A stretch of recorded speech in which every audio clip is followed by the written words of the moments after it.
Hey guys, tonight we drift far, far back, before the cities, before the kings, before anyone ever thought to call themselves a musician. You're sitting by the faint orange flicker of a campfire somewhere in the endless dark, the air cool and smelling faintly of smoke and damp earth. All around, the quiet hum of night insects and distant animal calls mingle into a slow rhythm. That's where it begins. The first music, the kind made not with instruments, but with everything else. You feel your heartbeat in your chest, thump, thump. It's steady, comforting, and a little hypnotic. Maybe you tap your fingers on your leg in time. Without realizing it, you've joined the oldest band in the world, humans and their heartbeats. Music, you see, starts here, inside you, before you ever pick up a stick or stretch a hide. And then you hear something, the breeze sweeping through grass, making a whispering sigh. Someone beside you might hum to imitate it, just for fun. Congratulations, you've just witnessed the earliest jam session in history.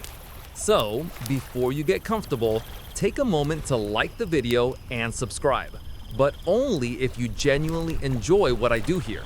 And while you're at it, tell me in the comments where you're listening from and what time it is for you right now.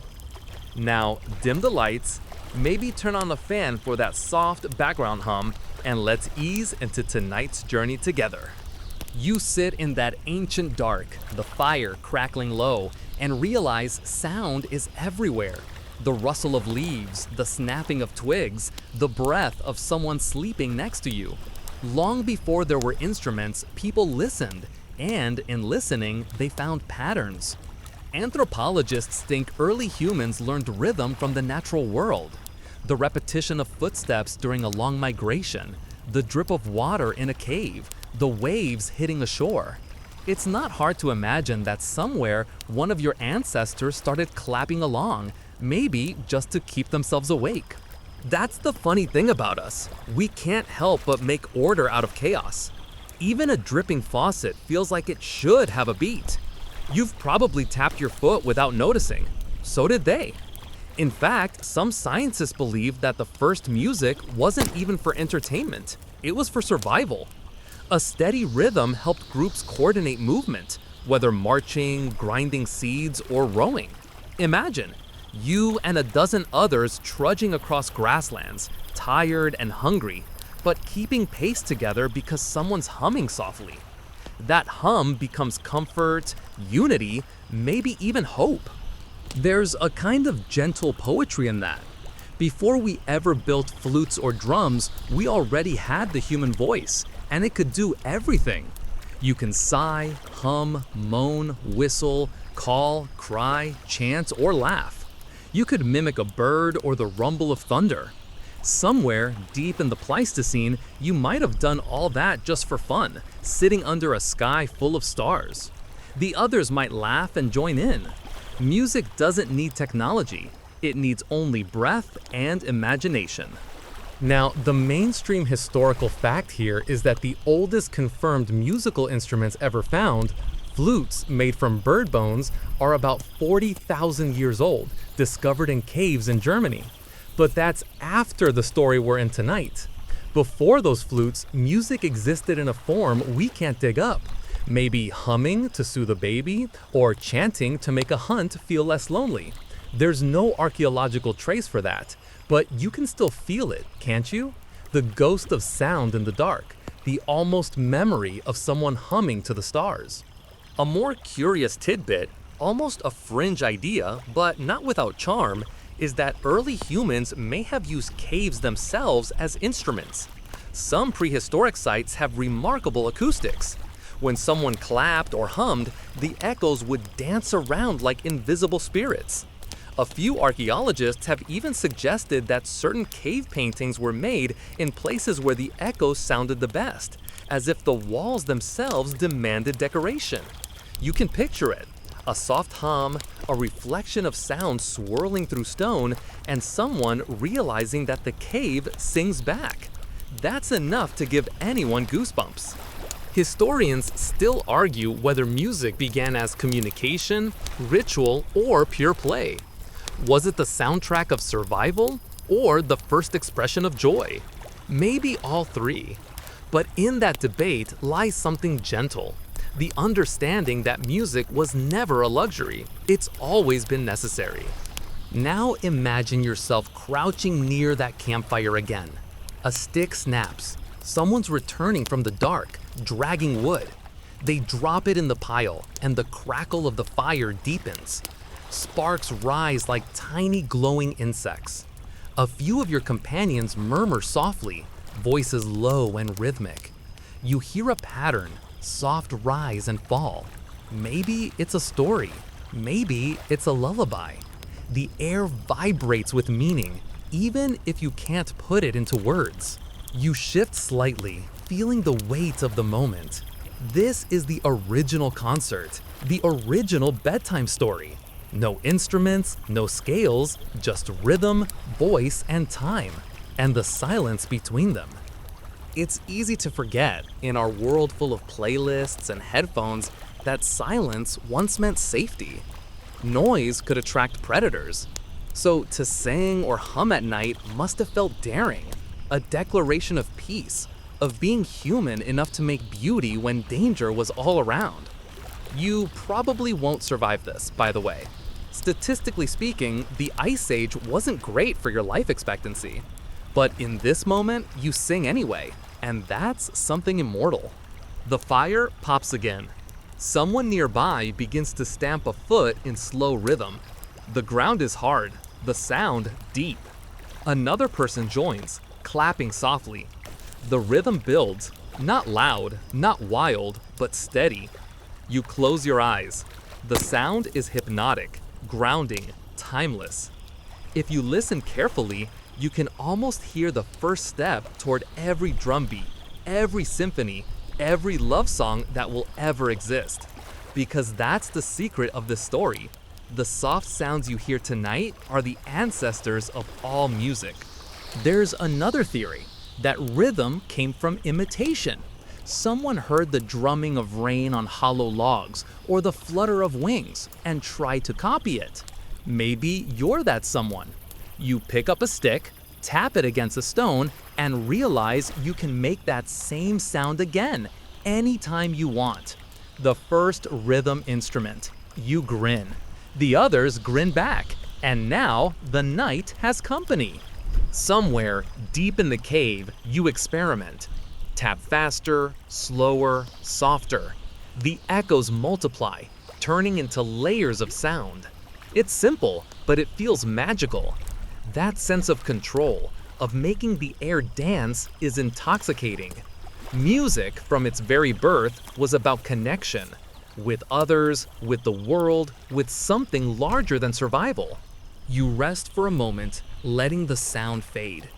All that's left is the hiss of the fire and the faraway cry of some night creature. You hum a single note, long and soft. The air shivers. The stars seem to listen. You're part of a story that stretches tens of thousands of years forward, from bone flutes to Beethoven, from cave chants to podcasts. But for now, you're just breathing, listening, and feeling time pulse through your fingertips. If you could float up above the world right now, you'd see thousands of small fires, each one surrounded by people doing exactly what you are, listening, humming, keeping rhythm with their hearts. It's the original global concerts, long before Wi-Fi. You smile to yourself, knowing that music doesn't really start with sound, it starts with stillness. That pause, that breath, that heartbeat before the first note. The silence that makes the sound matter. You wake to the faint gray of dawn, cool air brushing your face, the fire now a quiet nest of embers. Somewhere nearby, someone's already moving, maybe breaking twigs, maybe humming softly. That sound, the unplanned music of morning, is comforting. And then you notice something stranger, a soft, hollow tone drifting from the edge of camp. Someone is blowing into a bird bone. It's not quite a melody yet, more like breath with ambition. The tone wobbles, squeaks a little, then steadies. The person tilts the bone, covers small holes carved with a flint knife, and suddenly you hear it, an actual tune. Gentle, haunting, older than any song you know. You realize you're hearing one of the first human inventions not meant to kill, shelter, or cook, but to make beauty. This is where music becomes craft. You watch as others gather, curious. The musician laughs quietly, embarrassed by the attention. The sound is thin, but strangely emotional, like the voice of wind trapped in bone. Someone else picks up a seashell, presses it to their lips, and blows, producing a deeper, rounder note. It's chaotic, yes, but also perfect in its own wild way. You can almost hear the beginnings of harmony. Archaeologists, the modern kind who wear wide-brimmed hats and argue over dirt, have actually found these bone flutes. The oldest known example comes from a vulture's wing bone, discovered in a German cave called Hohle Fels. It's over 40,000 years old, carved with 5 finger holes and shaped just so. You can still play it, and it still sounds eerily human. These flutes prove that Homo sapiens were already experimenting with music when mammoths roamed Europe. They weren't just banging sticks together, they were tuning. That's right, before writing, before the wheel, before agriculture, we already had pitch control. You might not have mastered fire safety, but you could hit a solid C-sharp. You pick up a piece of hollow reed lying nearby, curious. It's rough, green, smells faintly of mud. You blow through it experimentally, nothing. Then you tilt it, try again, and it sings, a short, high chirp. The others laugh, and you laugh too, a moment of pure shared joy in the cold morning. It's the most human thing you've ever done. As the day warms, the group begins experimenting. One person taps 2 stones together. Another beats a log with sticks. Soon, there's a clattering, clanging symphony, primitive but organized. Rhythm meets melody for the first time, and it feels like magic. You're inventing the concept of music, one sound at a time. Somewhere in this moment lies a quirky little tidbit that archaeologists still debate. Were the first flutes designed deliberately for music, or did someone stumble upon the idea by accident? There's a fossilized bear bone, for instance, that looks suspiciously like a flute, but some researchers think it might just have been chewed by hyenas. So was it music, or just really enthusiastic dental work? Historians still argue whether that particular flute is art or bite marks, and that's kind of hilarious when you think about it. One person's prehistoric symphony is another's chewed snack. Still, it doesn't really matter. What matters is the intent, the idea that sound could be shaped, not just heard. Imagine being the first person to realize that by covering a hole with your finger, you could change pitch. That's world-altering. You'd be like the Steve Jobs of the Ice Age, except your startup is one vulture bone and the dream. Later, as the sun climbs, you find yourself sitting beside a shallow pond. Frogs croak lazily, and the surface ripples with dragonflies. You hold the bone flute in your hands and blow again, gently. The sound echoes faintly off the water. A few birds answer from the trees. It feels like you're speaking to them in their own language. Maybe you are.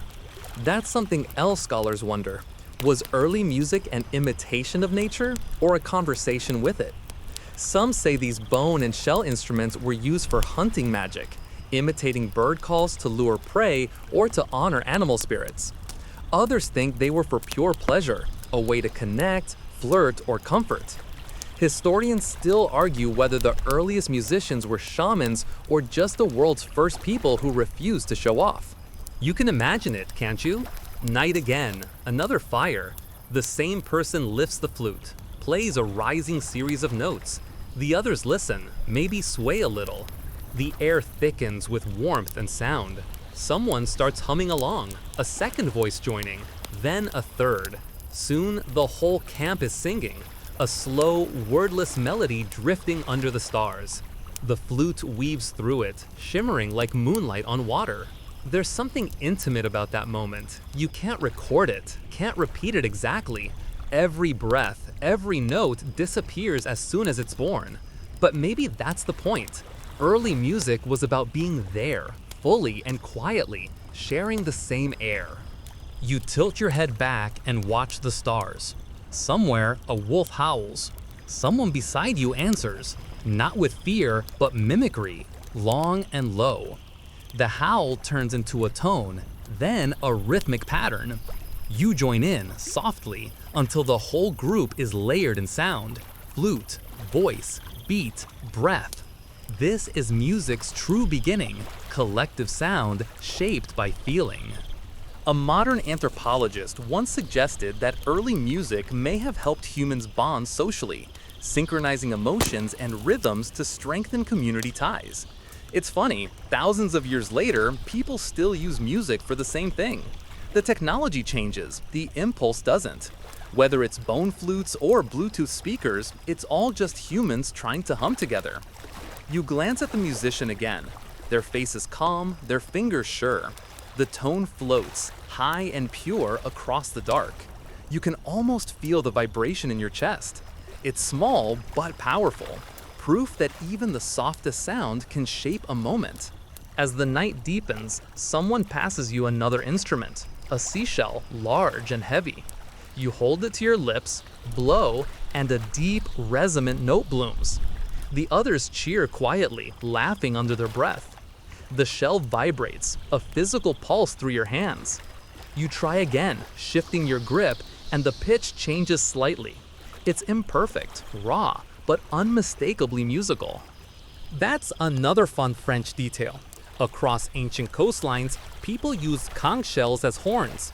In some cultures, they were ritual objects meant to summon spirits or signal dawn.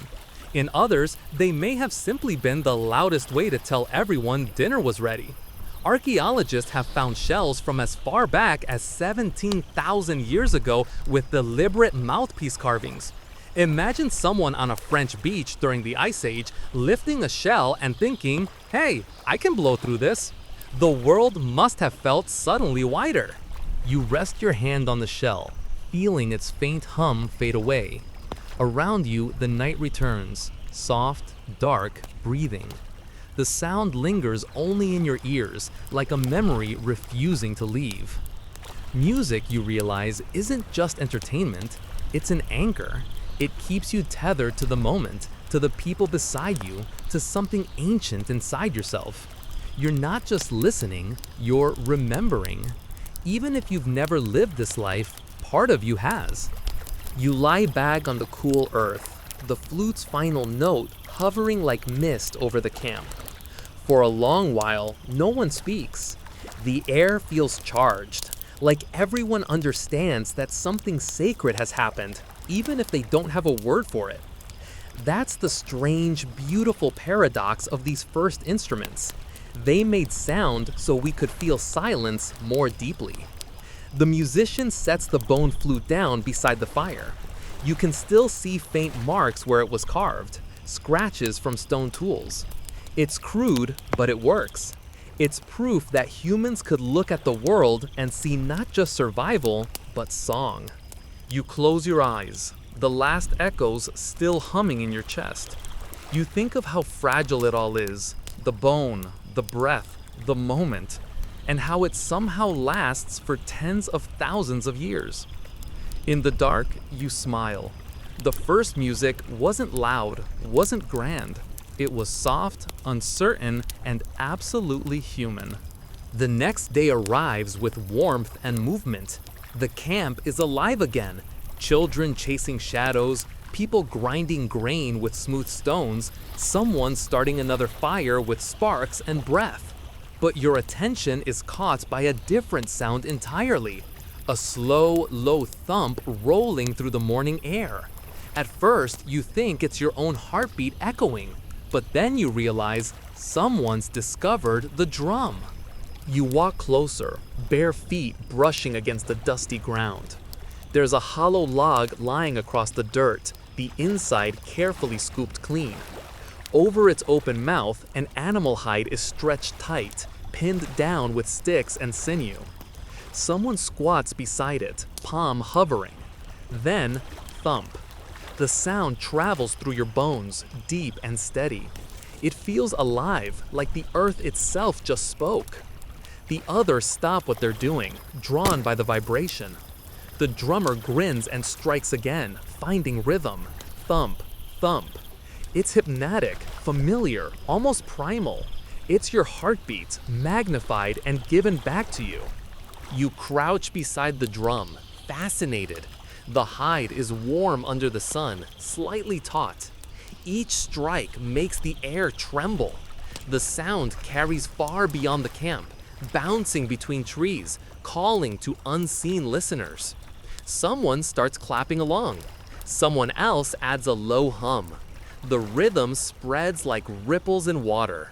This is the ancient heartbeat of music, the drum, born from the simplest combination of materials, wood, skin, and curiosity.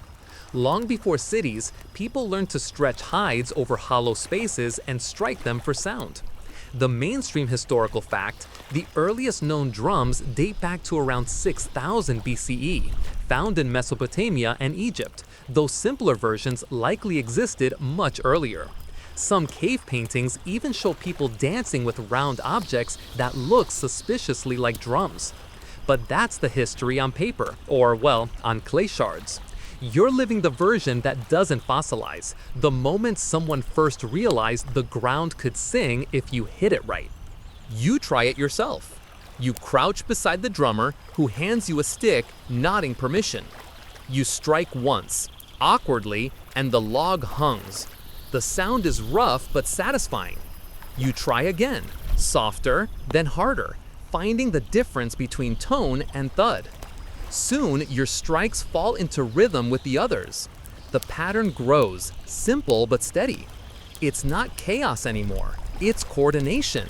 You're playing together. Some anthropologists believe that drumming like this helped prehistoric groups bond. The shared rhythm aligned movements, heart rates, even breathing patterns. It made cooperation easier. That's the subtle magic of the drum. It unites. Whether you're in a cave, a village, or a modern concert, the rhythm grabs your body before your mind has time to argue. As the tempo builds, you start to feel lightheaded. It's not unpleasant, more like a trance. Maybe this is how ritual began, through repetition so deep it changed your state of mind. The fire crackles, the dust rises, and suddenly the whole group is moving. Feet stamping, hands clapping, voices lifting. You can't tell who started it anymore. The drum owns the moment. Somewhere, under all this rhythm, you sense something ancient stirring, something that connects joy, danger, and survival. You understand why people later used drums in ceremonies, wars, and celebrations. They speak directly to the animal inside you. And speaking of animals, here's a quirky little tidbit. Some early drum skins weren't made from typical hides. In certain regions, people experimented with fish skin. It produced a different tone, more resonant and watery. Historians have found evidence of this in coastal settlements. Picture someone standing by the sea, drum in hand, playing rhythms that match the rolling tide. That's commitment to your craft. Of course, historians still argue whether drums were first used for music, communication, or ritual. In some cultures, large drums were a kind of ancient radio, used to send signals over long distances. One pattern might mean come home, another might mean danger. It's basically Morse code with better bass. But in your camp right now, there are no codes, just the steady pulse of shared sound. You notice a small child trying to copy the rhythm by tapping on a gourd. The sound is higher, lighter, like a cheerful echo. The others laugh softly but don't stop them. Every hand joins the music now. Sticks on logs, stones on bark, palms on thighs. The forest itself seems to respond. Birds call from the trees, insects buzz and sync, the world becomes one big percussion section. You lose track of time. The rhythm loops endlessly, shifting and returning until it feels eternal. Somewhere in the repetition, thought fades. You're not thinking about music anymore, you're inside it. This might be what the earliest rituals were for, dissolving the boundaries between people, time, and sound. As the sun dips low, the energy begins to soften. The beats slow, then fade, leaving only the afterimage of vibration in your chest. You sit back, breathing deeply. Everything around you is calm again. The air, the earth, even the fire seems quieter. It's as if the drum gathered up the chaos of the day and released it back into peace. You lean against a tree, eyes half closed. The memory of rhythm still hums in your muscles. You find yourself wondering what the first true drum looked like. Maybe it wasn't even made to last, just a stretched skin over a pit or hollow stump. Temporary, fragile, but powerful. Maybe that's what made it special. Its music existed only in the moment, then vanished like smoke. Later, when the stars return, the drummer picks up the log again. This time, the rhythm is slow, almost like breathing. Thump, pause, thump. It matches the pace of your pulse, and you realize it's deliberate, a lullaby for the camp. People settle around the fire, wrapping themselves in furs. The rhythm eases them towards sleep. The sound is soft, distant, steady. You could swear the earth itself is breathing beneath you. Somewhere far away, thunder rumbles across the horizon, deep and slow. It feels like the sky is drumming along.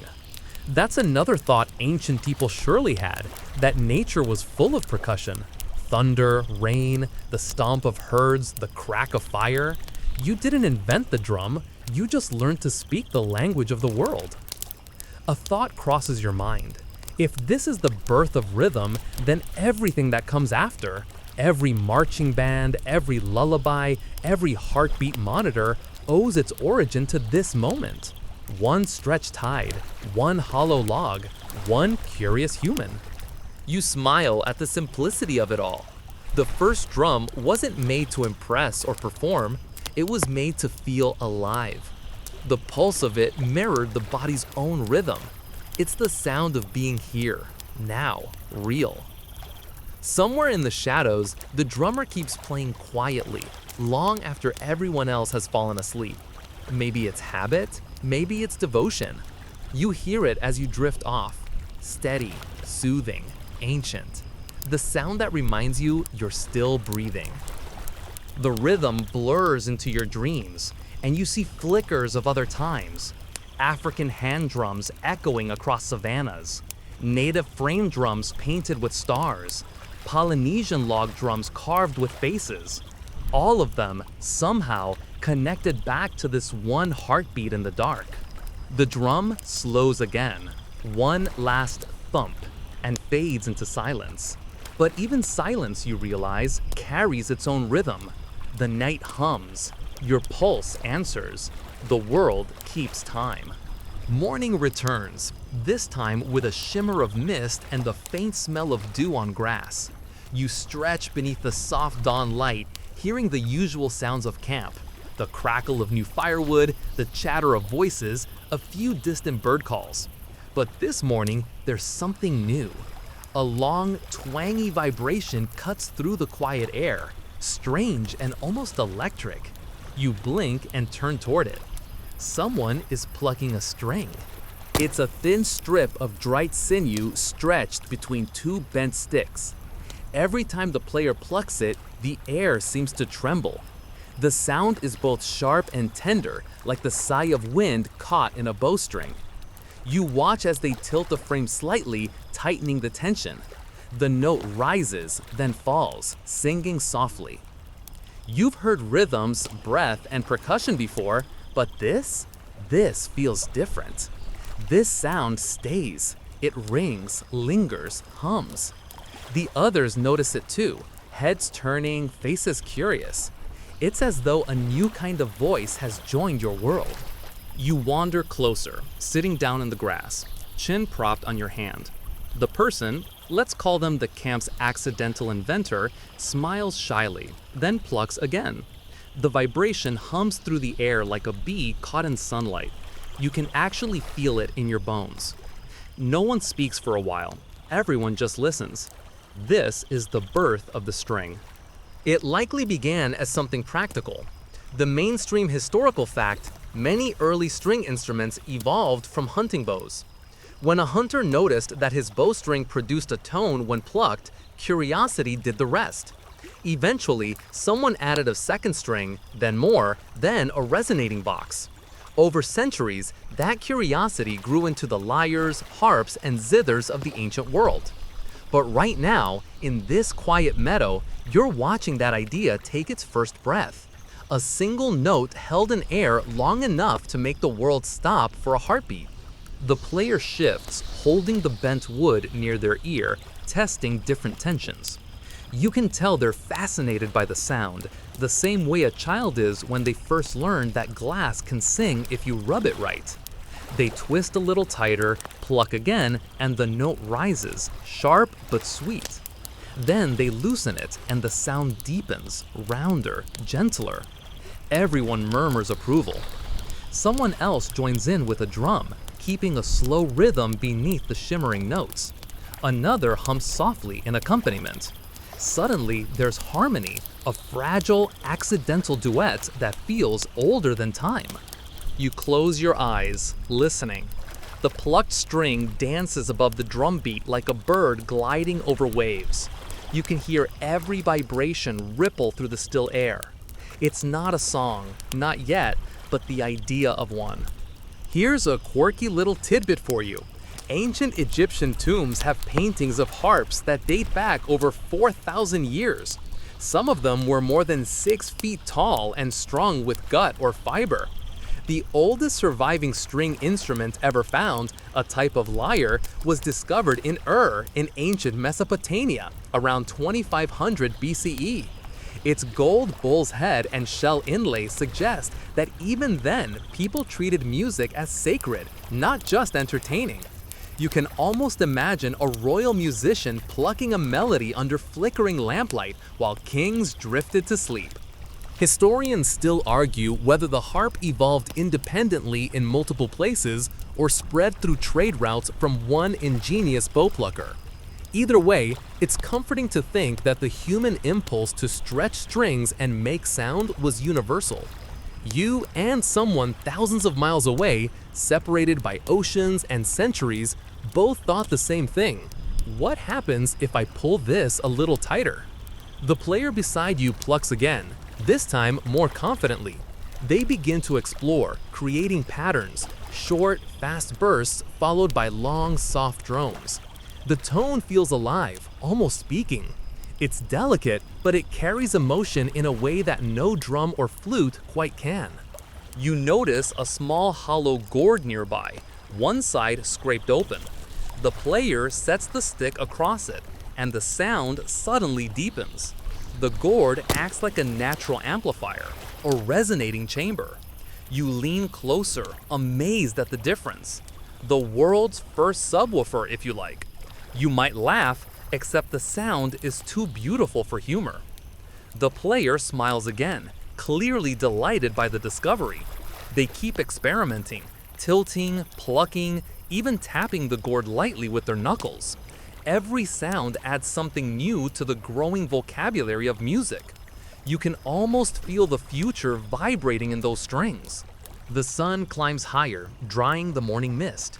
The camp hums quietly as others go about their work, but the sound of that string lingers at the center of it all, soft, continuous, weaving through conversation and footsteps. It feels like the background music of life itself. Later that day, as the shadows lengthen, someone begins to hum along again. The note of the string and the tone of the voice blend beautifully, the resonance catching in your chest. You realize you're smiling. The line between human and instrument is blurring. Both are made to vibrate after all. Another fun thought, in some African traditions, ancient musical bows are still used today. Simple arcs with a single string that players press against their mouths to change the tone. The human mouth acts like the gourd you saw earlier, shaping resonance. It's one of those details that make you marvel at human creativity. We've always used whatever's at hand. Bones, shells, logs, our own bodies. You try the instrument yourself. The player hands it to you with a grin. It feels strangely alive, taut, and delicate. You pluck gently. The sound that emerges is quieter than you expected, but rich. You pluck again, harder this time, and the note rings longer. The vibration buzzes against your fingertips. You can feel the energy move from your skin into the air. It's addictive. You understand now how music became more than a pastime. It's a kind of communication, wordless but full of meaning. You could say everything you need to with just this one string. As the day fades into orange light, the group gathers again by the fire. The drum returns, keeping its slow pulse. The flute joins, airy and light. And then the string, a single voice weaving between them all. The sound fills the clearing, rising and falling like breathing. Someone begins to sing softly over it. The melody is simple, repeating, hypnotic. You close your eyes. The fire pops. The air smells faintly of smoke and pine. You can hear the hum of insects, the crackle of embers, the quiet pluck of the string. It's like time itself is exhaling. Maybe that's what this new sound represents: balance. The drum gives the earth's rhythm, the flute gives the air's song, and now the string brings the tension of life itself, the pull between silence and sound.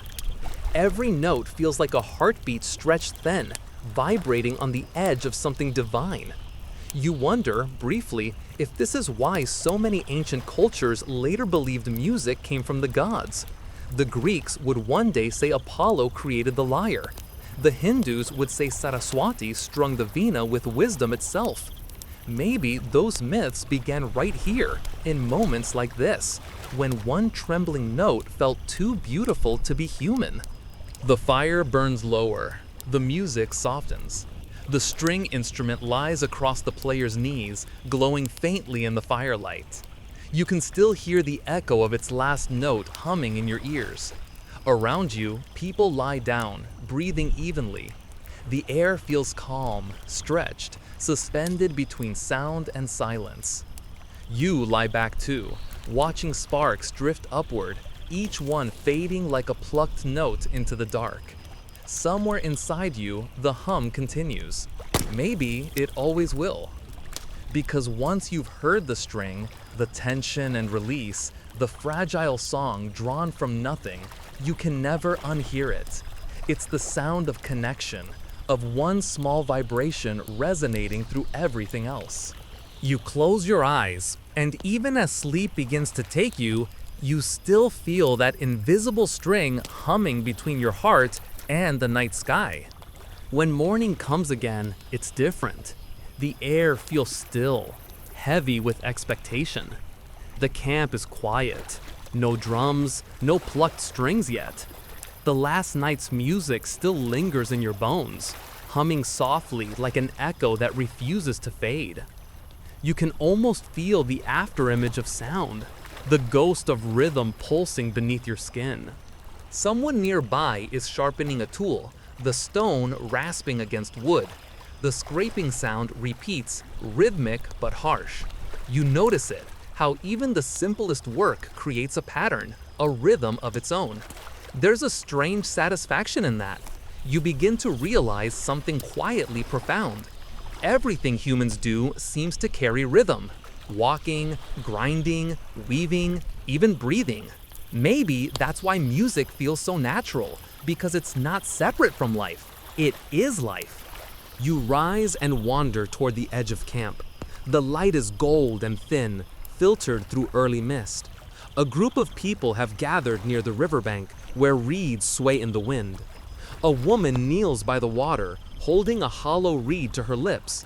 You've seen flutes before, but this one is different. She's cut several holes into its side. As she blows softly and moves her fingers, the pitch changes. Notes rise and fall, forming something that feels like a sentence, though you can't yet understand it. The melody skips lightly over the surface of the river, blending with the sound of flowing water. You crouch nearby, fascinated. Each note she plays feels deliberate. measured like steps on a long journey. It's not random, there's order now, a pattern you can follow, even anticipate. The others listening begin to sway slightly, in time with the rhythm. You can tell they feel the structure, even if no one can explain it. It's the beginning of something new, music as composition. No longer just sound or rhythm or instinct, but intention. The transformation from noise to song. The reed flute, historically speaking, may be humanity's oldest melodic instrument. Archaeologists have found flutes made of bird bone and mammoth ivory dating back over 40,000 years, long before cities, writing, or even pottery. Imagine that!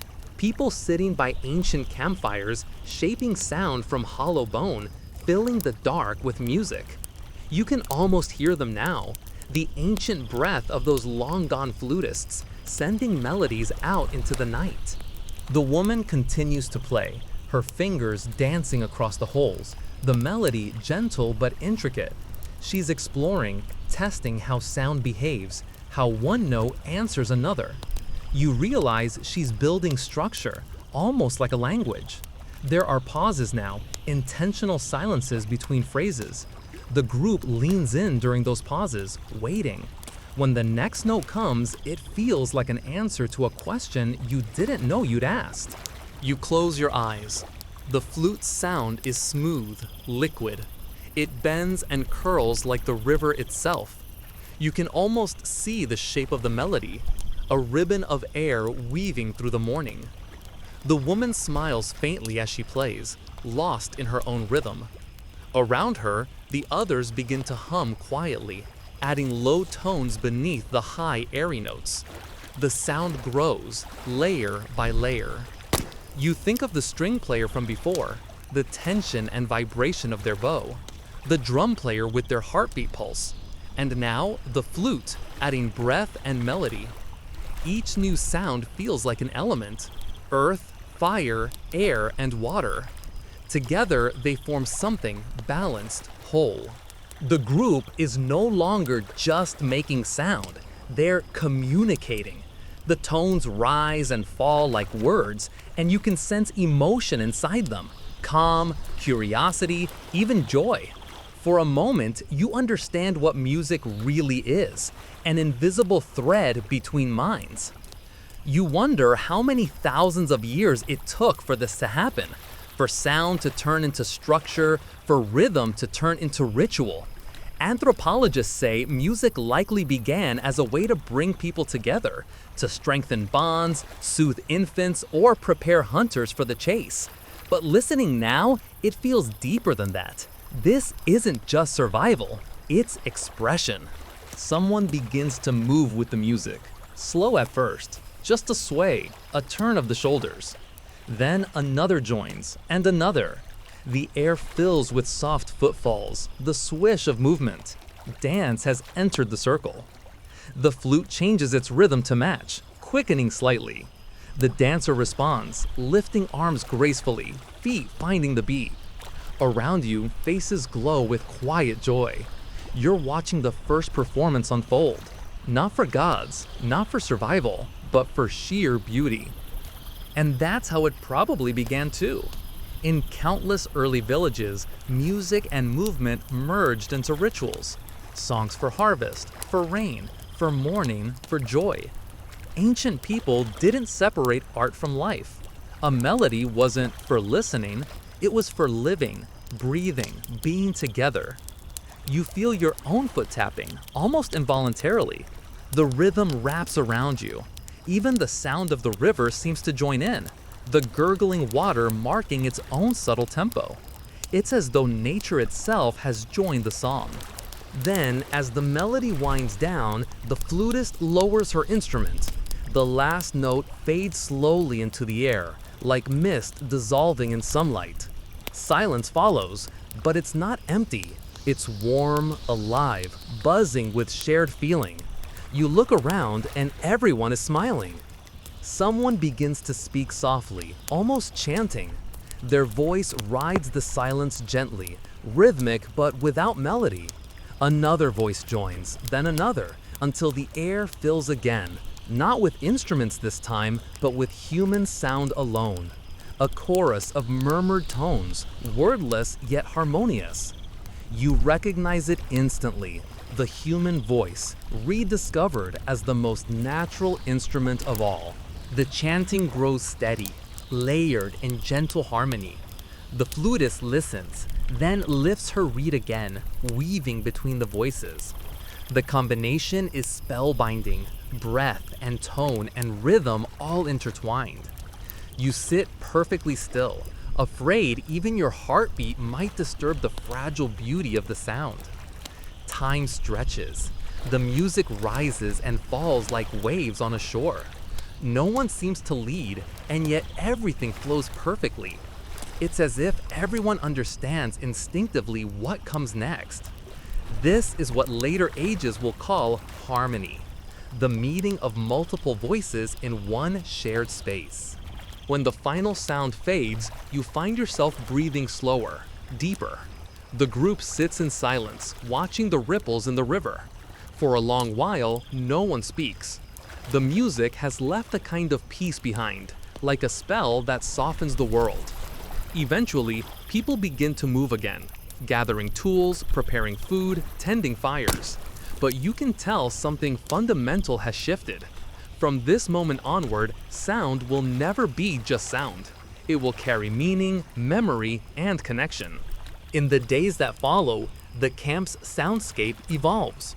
You hear the flute often now, played in the evenings as the sun sets. The string instrument hums softly near the fireside, while drums mark time for daily tasks. Voices rise in simple call and response songs, children echoing adults, laughter woven into rhythm.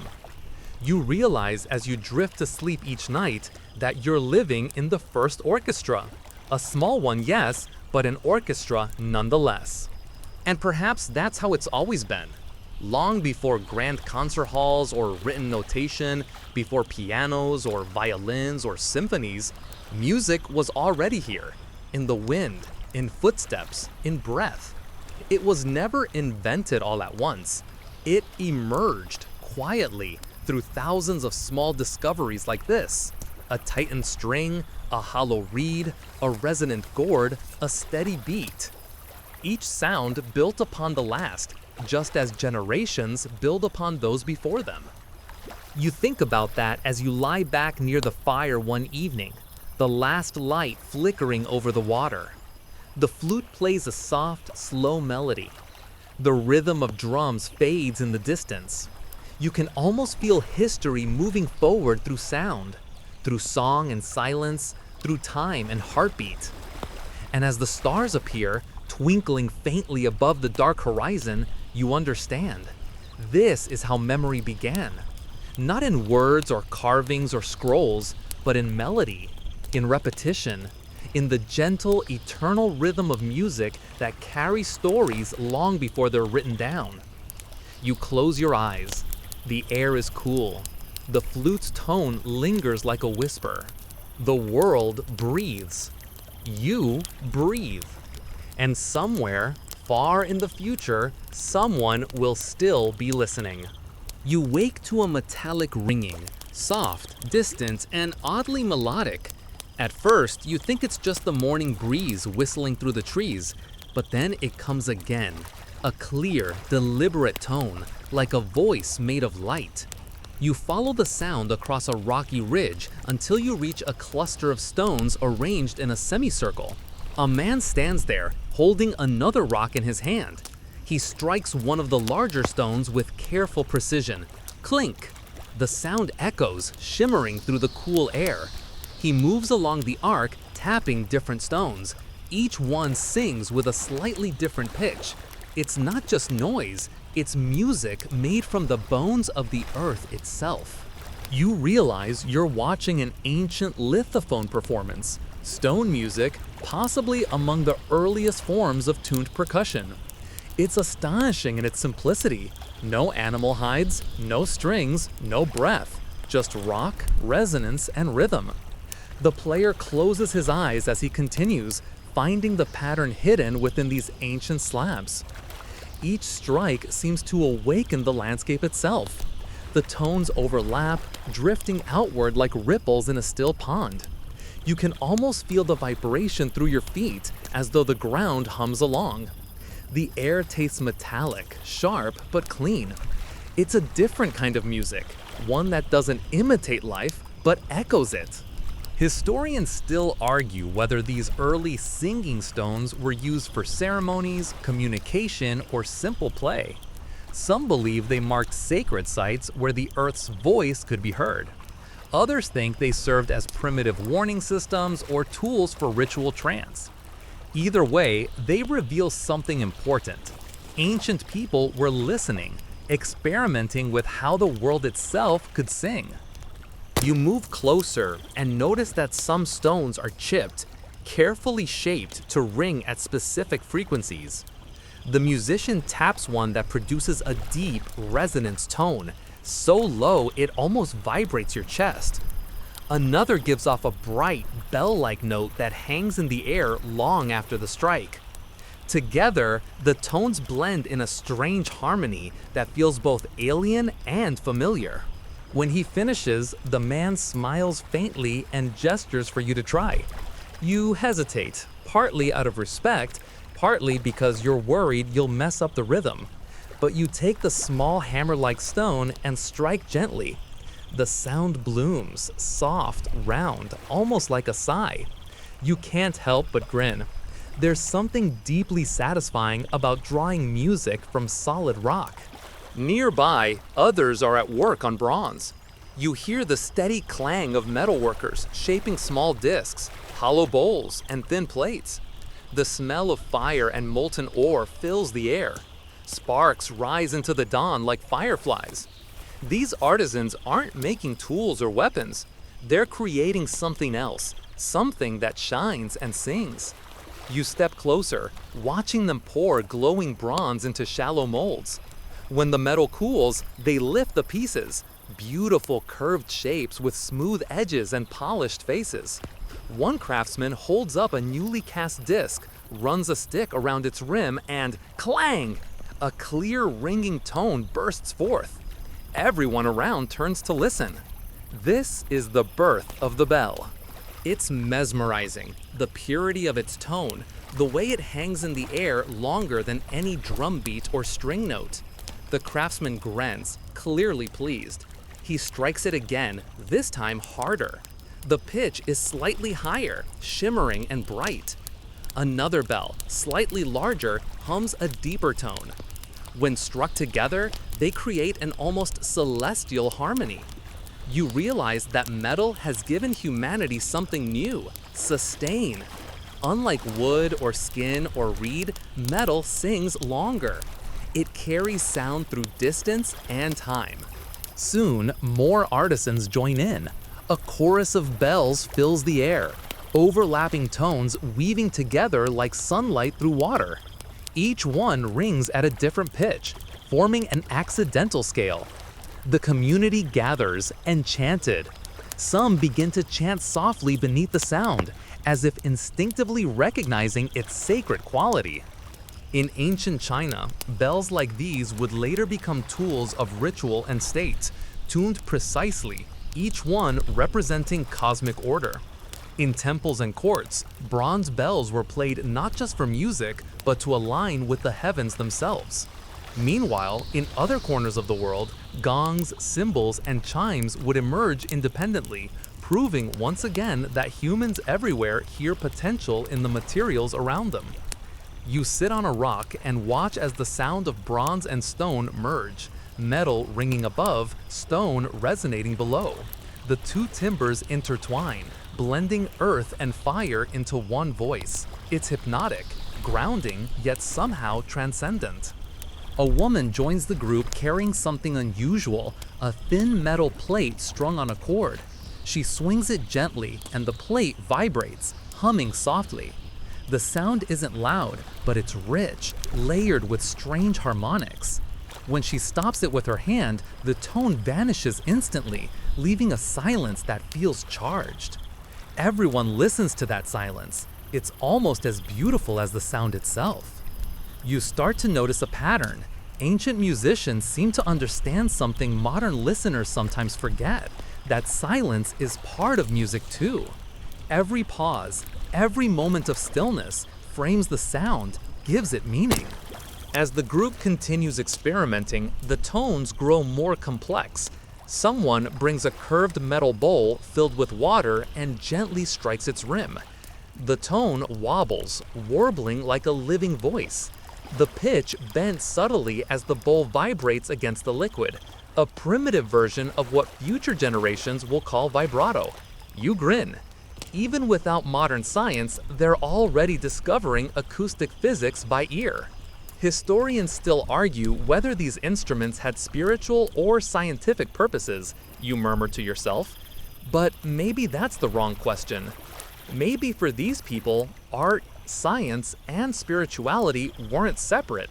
Maybe each note they struck was all three at once. A young boy experiments with striking stones in rhythm with the bells, and suddenly the sounds sink into a steady pattern, a kind of proto-orchestra. The bronze tones shimmer like sunlight on water, while the lithophones provide a grounding, earthy rhythm beneath. The combination feels balanced, complete, as though the air itself approves. You find yourself lost in the sound again, eyes half closed, heartbeat slowing. The tones blend with the breeze, the hum of insects, the rustling grass. Everything feels connected: earth, metal, air, and life. Someone hands you a bronze bell, its surface etched with spiral markings. You turn it in your hands, feeling its cool smoothness. When you strike it gently with a stick, it releases a note so pure it feels like it comes from inside your chest. The vibration lingers, soothing, almost hypnotic. For a moment, it feels like time stops. You think about how far music has come since those first hollow reeds and stretched skins. What began as heartbeat and breath has now become tone and resonance, a structured manipulation of vibration. Humanity is beginning to tune the universe itself. As evening falls, the musicians gather their instruments near a small temple carved into the hillside. The entrance glows with firelight. You step inside and the sound changes. The stone walls reflect and multiply the tones, turning each note into a cathedral of echoes. When someone strikes a gong, the entire chamber seems to hum, vibrating deep in your ribs. You sit cross-legged, eyes closed, and let the sound wash over you. The metallic resonance merges with the heartbeat drum outside, with the whisper of wind through reeds, with the rustle of torches. It's not just a song, it's a soundscape, the world's first immersive concert. The tones stretch longer and longer, blending into each other until you can't tell where one ends and another begins. The air becomes thick with vibration, the temple breathing around you. Somewhere in the distance, an owl calls, perfectly on pitch. When the final bell fades, there's a silence that feels sacred. No one dares speak. You sit there, feeling the echo hum inside your chest long after the sound itself has died. Outside, night has fallen fully. The stars above flicker like silent notes on an invisible score. You realize you've just witnessed another step in humanity's ongoing duet with the universe, learning to make the world sing. You smile faintly, brushing dust from your hands. Tomorrow, someone will take this sound further, into strings of metal, pipes of bronze, or perhaps the first resonant chambers of wood and air. But tonight, it's enough to listen. You close your eyes and let the final vibration fade completely, until there's nothing left but quiet, and even that, somehow, still hums. The next sound you hear is not metal or stone, but water, the gentle lap of the Nile against the hull of a wooden boat. You're drifting slowly down the river at dawn, the horizon tinted pink and gold. The air is warm, heavy with the scent of papyrus and lotus blossoms. In the distance, reeds sway, and beyond them rise the slender silhouettes of palm trees. The whole landscape feels alive, rhythmic, and eternal. Somewhere nearby, you hear faint music, soft, delicate, and intricate. You follow it toward the riverbank, where a small group of Egyptians gathers beneath a palm frond canopy. They're playing instruments you've never seen before. Long, curved harps, delicate flutes carved from reeds, and small rattles shaped like horseshoes that shimmer with tiny beads and metal pieces. The harper plucks a string, and the sound is impossibly smooth, like sunlight poured through silk. Another musician shakes the rattle, adding a soft, whispering rhythm that dances in the air. Together, the tones blend into something both regal and tender. This is Egypt's ancient harmony, the world's first recorded orchestra. The scene before you could be any ordinary morning, except that it's 5,000 years old. You're watching musicians of the Old Kingdom, entertainers to the pharaohs, whose art was considered divine. They play not just for pleasure, but for balance, for ma'at, the Egyptian principle of cosmic order and peace. To them, every sound, every note maintains harmony in both the heavens and the human heart. You wander closer, taking in the instruments. The harp, called the benet, has no frame like later European ones. It's shaped like an elegant bow, its strings stretched between a long curved neck and the small wooden base. The player plucks with fingers tipped in ivory. The tones shimmer in rising cascades, light as the breeze. Beside her, a man plays a double flute, or mehmet, blowing gently through two pipes at once. One pipe plays a steady drone, while the other dances with melody. It's hypnotic, a duet played by a single breath. The flutist sways slightly, his eyes half closed, the corners of his mouth curving in concentration. Then you notice the rattle again, the sistrum, sacred to the goddess Hathor. Its jingling metal discs and beads create a sound both playful and divine, said to awaken the gods and drive away evil spirits. The woman shaking it wears a small pendant shaped like a cow's head, the symbol of Hathor herself. Each movement of her wrist sends a burst of sound into the hot morning air, like laughter in rhythm. You close your eyes and listen. The blend of harp, flute, and sistrum feels effortless, natural, as though these sounds were always meant to exist together. You can hear the echo of human breath, the tension of strings, the shimmer of metal. Together, they form a conversation without words, a gentle dialogue between sky and sand. Somewhere nearby, a young boy taps a small drum made from a hollowed log covered in stretched hide. The beat is simple and steady, grounding the higher tones. When he looks up and catches your eye, he grins mischievously, tapping faster, challenging the flute's melody to keep up. You can't help but laugh. It's the same playful rivalry musicians share today, thousands of years later. Historians still argue whether Egyptian music followed formal scales or was guided purely by instinct. Some claim their musicians used heptaconic systems similar to modern scales. Others think the tunes were freer, more fluid, shaped by the natural resonance of their instruments. Whatever the truth, what you hear now feels intentional, structured, yet organic, like the flow of the Nile itself. The players stop, and a new group begins. This time, the instruments are smaller, handheld lutes and short flutes, accompanied by gentle clapping. The singer starts softly, chanting verses in unison. Their language is ancient, but the tone feels universal, part prayer, part lullaby. You don't understand the words, but you can feel their warmth. The lyrics, someone whispers, praise the sun's rising, the work ahead, and the balance of all things. They sing to Ra, to Hathor, to life itself. You can imagine farmers in distant fields singing similar melodies as they plant seeds or harvest grain. Music here is not just entertainment, it's a rhythm for living. Later in the day, you visit a temple courtyard. The stone walls are carved with scenes of dancers and musicians offering their songs to the gods. You trace the carvings with your fingers. Women clapping in measured time, men playing harps, and priests raising their arms as if conducting divine sound. In one panel, even the goddess Hathor herself is shown holding a sistrum, smiling serenely as though swaying to an eternal beat. You hear chanting from deeper inside the temple, low, resonant tones that seem to hum through the stone. You follow the sound down a dark corridor until you reach a chamber lit by flickering oil lamps. Priests stand in a semicircle, each holding an instrument.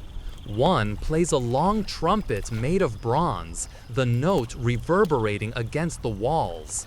Another plucks a lyre, each string glowing softly in the lamplight. Together, they create an atmosphere so solemn and immersive that you feel it in your bones. This isn't a concert. It's a ritual of vibration, a ceremony where sound becomes sacred geometry. The resonance fills every crevice of the stone temple, transforming space into an instrument. The air itself hums with devotion. A priest begins to chant, his voice rising and falling like the flow of the river outside. It's monotone at first, then bending slightly, almost like speech turned into melody. You realize this is the precursor to liturgical singing, chanting that bridges sound and prayer. It's meditative, cyclical, endless. You breathe with it, your own heartbeat syncing unconsciously to the rhythm. After the ritual, the sound lingers even as the room empties. You remain still, surrounded by silence so deep it rings faintly in your ears. You understand now that for the Egyptians, music was more than art. It was order itself. Each tone aligned heaven and earth, life and death, chaos and calm. As evening falls, you find yourself at a riverside banquet. Torches flicker, reflecting off the water. Servants pour wine. Laughter ripples through the crowd. The musicians from earlier return, but now their music changes. The harp's rhythm quickens, the sistrum shakes more playfully, and someone begins to clap in syncopation.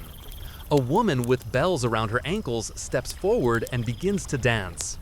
Her movements are fluid but deliberate, arms like flowing silk, hips swaying in time with the drum.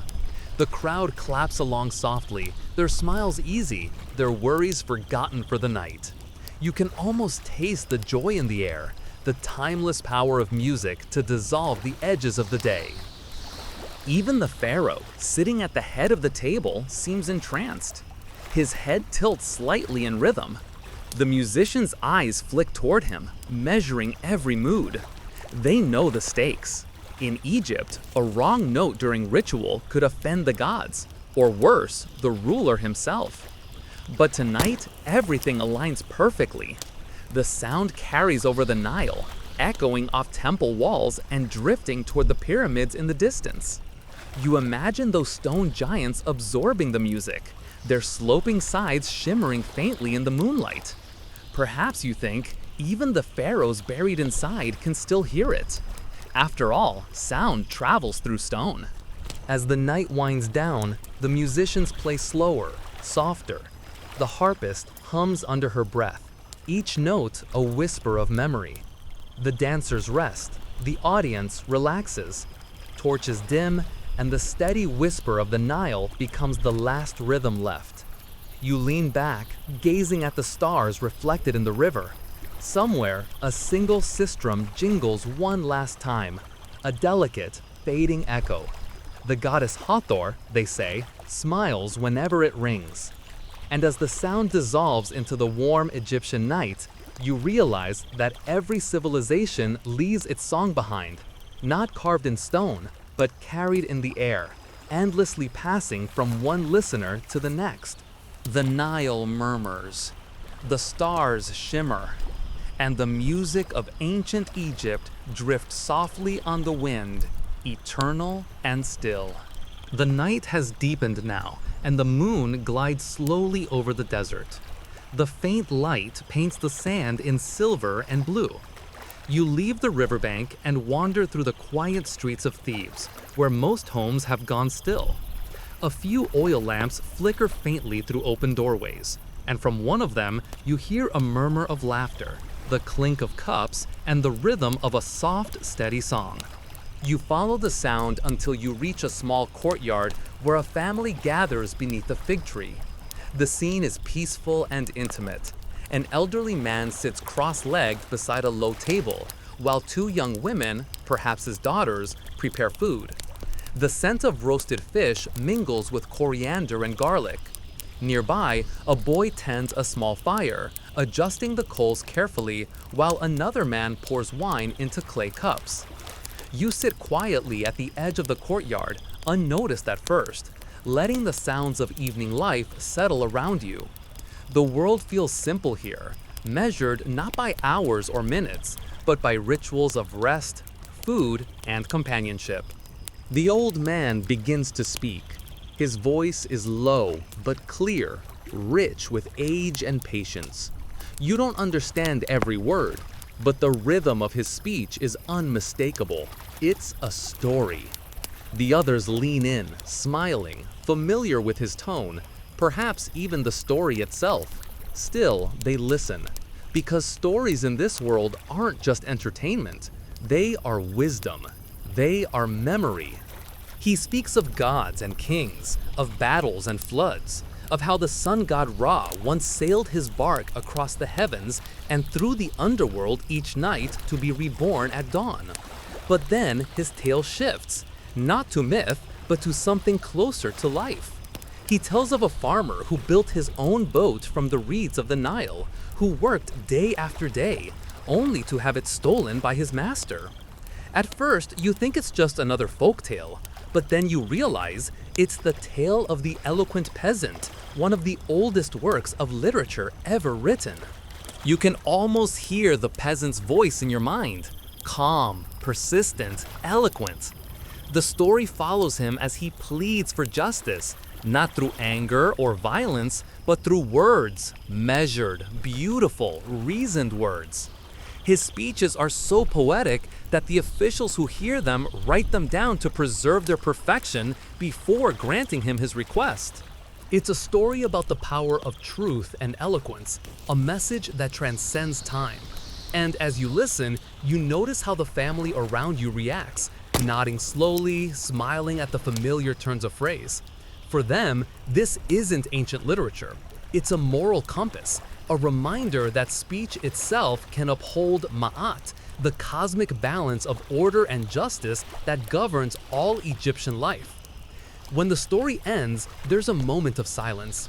Then the elder exhales, smiles faintly, and reaches for his cup. The fire crackles. The boy adds another stick of wood. You realize something profound. You are witnessing not just storytelling, but education. This is how knowledge travels in Egypt, not through formal schools, but through the voice, through the repetition of tales, parables, and hymns. Every generation inherits the wisdom of the last by listening. The young woman beside him begins a new tale, her tone lighter. It's a story of love, of a lonely fisherman who falls in love with a goddess of the river. The goddess teaches him the songs of fish and birds, and when he sings them aloud, the river overflows with bounty. The story is clearly metaphorical, but the rhythm of her words, the way her voice rises and falls, has a trance-like effect. In ancient Egypt, even secular stories carry a kind of prayer within them. They speak of gratitude, humility, and the delicate harmony between humans and the divine. Storytelling here is never idle chatter. It's an act of reverence. When she finishes, the family applauds softly. The father nods approvingly. And then the youngest boy, barely more than 7, recites a few lines of something memorized. His voice is high and careful. Do not be proud because of your knowledge. Consult the ignorant as well as the wise. The limits of art are never reached. The others smile. You recognize the lines. They come from the instruction of Ptahhotep, a collection of proverbs and teachings from around 2400 BCE. It's one of the oldest ethical texts in the world, a guide to humility, honesty, and self-control. Ptahhotep's words are still alive here, thousands of years after they were first written on papyrus. They survive not because of monuments, but because of nights like this, where families gather and speak them aloud. You look up at the stars above the courtyard. Each one seems to shimmer with the weight of time. You imagine scribes in distant temples sitting by lamplight, copying these same words with reed pens dipped in ink made from soot and gum. Their handwriting precise, their purpose sacred. To write in Egypt was to preserve eternity. And so the story shifts again. You find yourself watching a scribe at work, his reed pen gliding across a fresh papyrus scroll. He sits cross-legged beside a low wooden desk, a small ink palette before him containing two colors, black for the ordinary, red for the divine. His hand moves with confidence, each stroke deliberate, each symbol alive with meaning. The air smells faintly of ink and linen. Nearby, apprentices grind pigments, mix water, and smooth the surface of the papyrus. You realize how fragile this process is, how the survival of an entire civilization's memory depends on these delicate gestures, these moments of focus. He pauses to rest his wrist, then looks over what he has written. It's a letter to a distant official, full of polite phrasing and formal courtesies. Then he begins another scroll, a hymn this time, praising the Nile for its generosity. His lips move silently as he writes, as though reciting a familiar melody.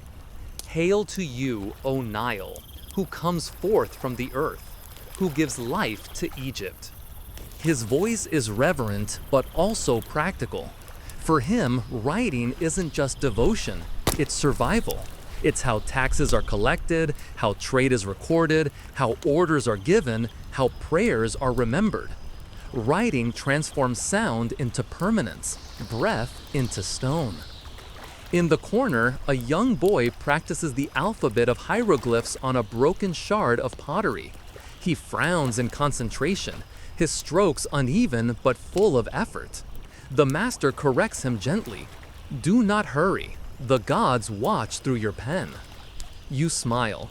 Somewhere in that moment, the entire foundation of literacy is taking shape. When the lesson ends, the scribe gathers his scrolls and ties them carefully with string. He places them in a chest made of cedar alongside others.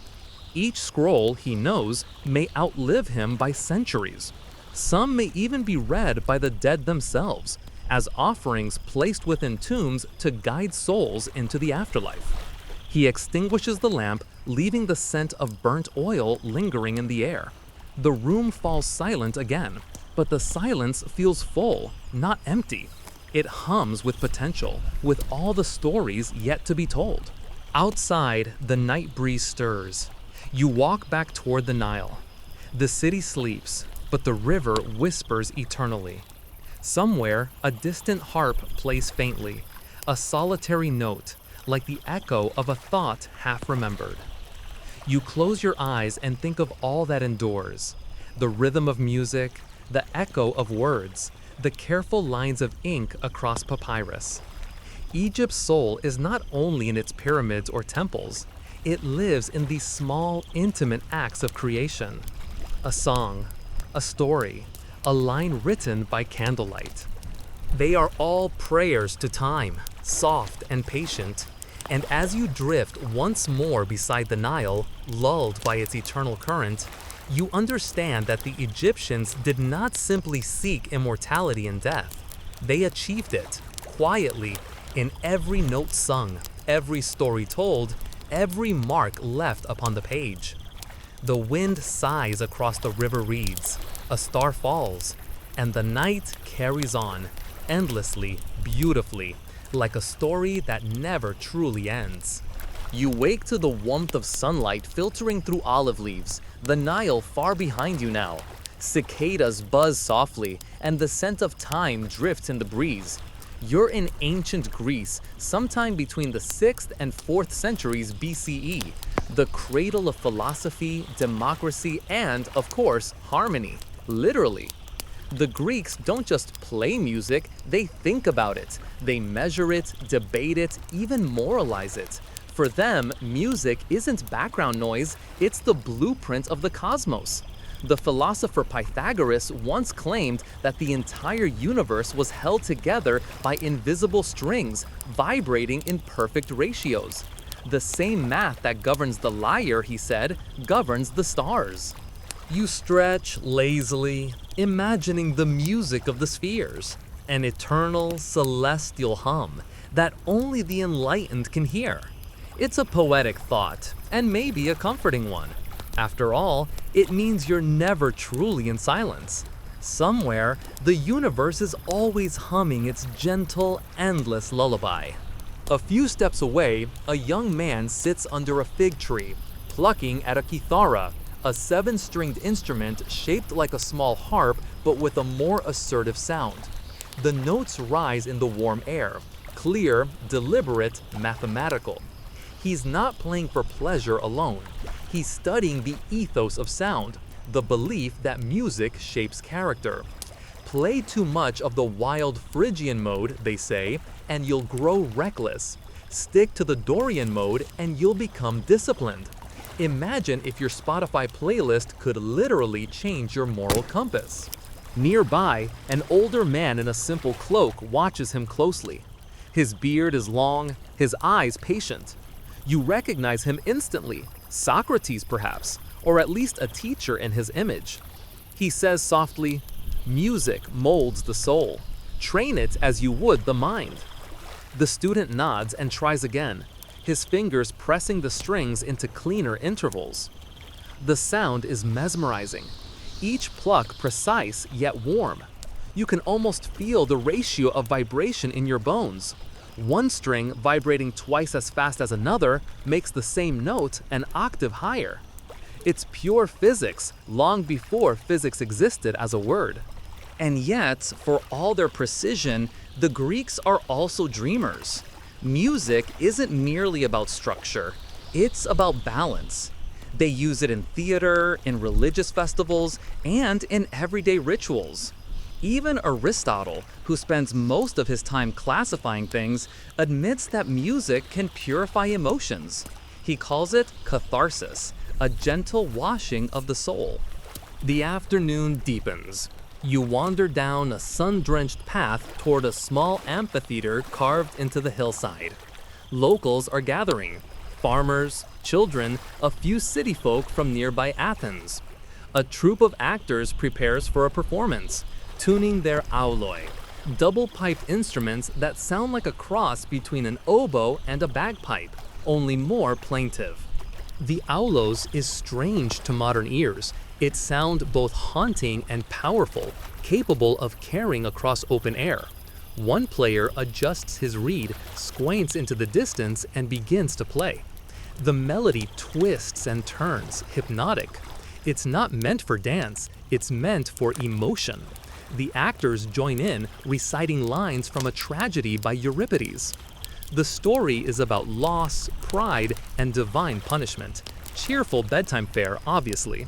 But the music transforms it. It doesn't overwhelm, it weaves. Each note seems to underline a word, echoing its mood. You can almost see how ancient audiences would have been entranced. Historians still argue whether these performances were truly musical plays or more like spoken poetry with melodic accents. Some even think the actors sang everything. Whatever the truth, you can tell that the Greeks didn't draw sharp lines between speech and song. For them, rhythm, tone, and melody were all part of the same art, musike, the art of the muses. As the performance ends, the crowd claps softly. The sound of applause, gentle, rhythmic, feels as old as time. You wander toward the agora, the bustling heart of the city. Merchants shout, goats bleat, sandals slap against sun-warmed stone. But even here, music flows beneath the surface. You pass a group of potters, shaping wet clay on spinning wheels. One hums a steady tune as his hands move, keeping pace with the rhythm of the wheel. Music here is practical. It keeps the workers in sync. Another man, selling olives, whistles a quick rhythm to draw attention, a primitive version of a marketing jingle. A few children play by a fountain, tapping stones against bronze cups to make accidental percussion. Everywhere you go, sound and purpose entwine. As evening settles, you follow the scents of roasted lamb toward a modest home on the edge of the city. Inside, a small dinner gathering has begun, a symposium. The word literally means drinking together, though that's not all they do. It's half party, half philosophy club, half talent show. Yes, that's 3 halves, but the Greeks would probably argue that the ratios still work out. You take a seat among reclining guests. A young servant pours wine into shallow cups, strong stuff, so it's always mixed with water. There's laughter, debate, and beneath it all, the gentle sound of a lyre being tuned. The host nods to a guest, a woman with an ivory plectrum. She begins to play. Her melody drifts through the lamplight, slow, tender, deliberate. Each note shimmers for a moment before fading. The guests quiet down. Even the philosopher beside you stops mid-sentence. The song tells a story without words. The journey of a sailor, the pull of home, the peace of the sea at dusk. You can almost feel the waves rocking you, the cool spray against your skin. When she finishes, there's silence again. Full, respectful silence. Then, a toast. The host raises his cup. To music, the first teacher of the soul. You sip your wine and smile. The taste is tart, the moment perfect. Still, even here, philosophy intrudes. A bearded man across the table, Plato himself perhaps, launches into a debate. Should music be regulated? Too much of one mode, he warns, breeds weakness. Another guest laughs, saying, "Tell that to the poets." The discussion spirals, half serious, half playful. You can tell this is what they live for. Questions, not answers. Later, as the lamps burn lower, the talk drifts from rules to mysteries. Someone mentions Orpheus, the mythic musician who could charm stones and trees, even convince the gods to release his wife from the underworld. The tale captures everyone's attention. They speak of how his lyre playing was so divine that animals followed him in droves, that rivers slowed to listen. Historians still argue whether Orpheus was ever real, a poet, a shaman, or just a beautiful myth. But as the lyre resumes its gentle strumming in the corner, you think it doesn't matter. Myths are just truths told in music's language. The night deepens. The symposium fades into contented murmurs. You step outside and sit on a low wall overlooking the valley. The moon has risen, pale and soft. From somewhere distant, a flute echoes, a lonely, pure sound winding through olive trees. You think again of Pythagoras and his cosmic strings. Maybe he was right. Maybe every sound, every vibration connects to something larger, something unseen. Maybe the universe itself is a kind of instrument, and life is just its endless improvisation. You close your eyes. The air hums faintly. The earth beneath you vibrates with invisible tone. Even silence here feels musical. You realize that in ancient Greece, they didn't separate art from science, or sound from soul. They believed that understanding the world meant listening to it, truly listening. So you breathe, slow and steady, and let that ancient harmony fill your chest. The stars above twinkle like plucked strings. Somewhere, a lyre answers back. And for a moment, you're no longer just a visitor. You're part of the music too. The first light of morning touches the terracotta rooftops, softening the edges of Athens as you wander through narrow streets. The scent of baked bread and fresh olives mingles with the dust of the marketplace. Somewhere nearby, a blacksmith's hammer rings against iron, the sound rhythmically echoing through the stone alleyways. You realize again that in this world, everything has a pulse. Even work itself becomes music when you listen closely. A crowd gathers near the agora, where philosophers, merchants, and craftsmen mingle. You notice a small stage being set up with wooden platforms, a few mats, and a simple backdrop of woven cloth. A man with long, curly hair adjusts a lyre while his apprentice tunes a set of small cymbals. You recognize the instruments immediately: the cithara, the aulos, and the clashing metal of the cymbals. Music in Greece isn't just entertainment, it's education, philosophy, and civic ritual all in one. The cithara strings vibrate with purpose, each tone chosen to align with the ethos of the city. Music shapes morality, the philosophers claim. It trains the soul to discern beauty and order. You watch the lyre player lift his hand and pluck deliberately. Each note seems weighted, calculated to inspire calm reflection in the listener. Yet it also carries warmth, like sunlight captured in vibration. Nearby, a flutist blows softly into a double pipe, producing a sustained, slightly plaintive sound. The aulos is demanding. The breath must be steady, the fingers precise. You marvel at the skill involved. The musician's lungs act as bellows, his lips as valves, shaping melody in perfect synchronization. You're aware of the tiny imperfections, the brief wavering of pitch that makes the performance human, alive. A young boy taps a small drum beside the stage. The beat is simple, but it anchors the sound, weaving a steady pulse beneath the layers of strings and wind. You notice the interplay: the steady drum, the flowing cithara, the haunting aulos. Together, they form a delicate tapestry of rhythm and melody. It's a performance, yes, but it's also a lesson on harmony, collaboration, and listening. You recall what you've read about Greek music theory. Pythagoras' experiment with vibrating strings gave rise to the tetrachord, a framework for tuning that would influence musicians for centuries. He discovered that the ratio of string lengths determined intervals and consonants. One string twice as long as another produces an octave. 3/4 gives a perfect fourth, 2/3 a perfect fifth.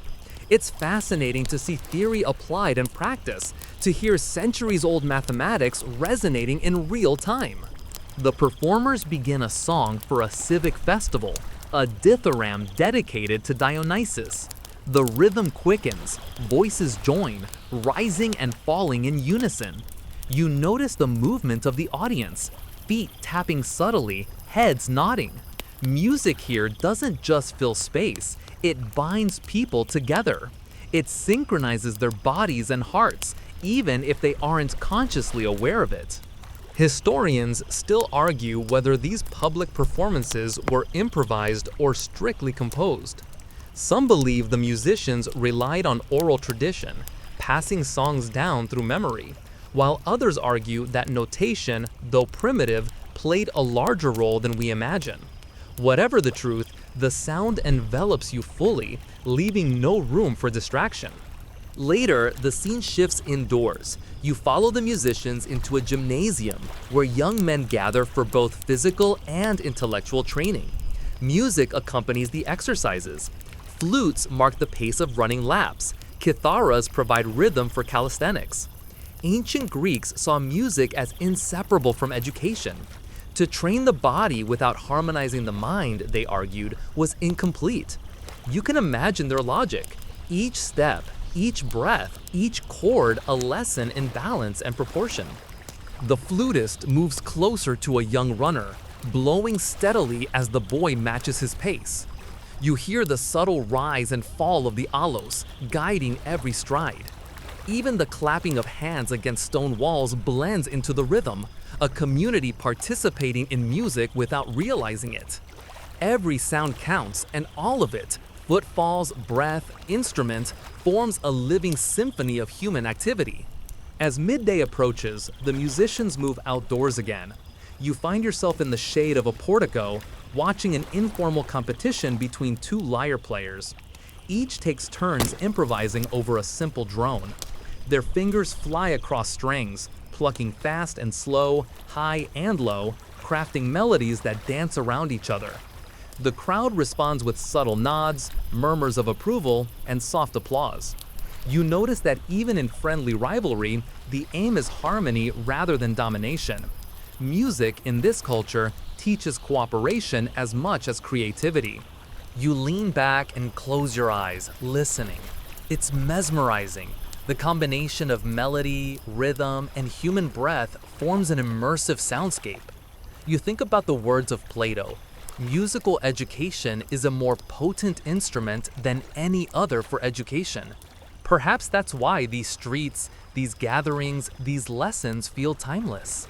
In the distance, a flute drifts from another courtyard, a reminder that music exists in layers and textures, both communal and private.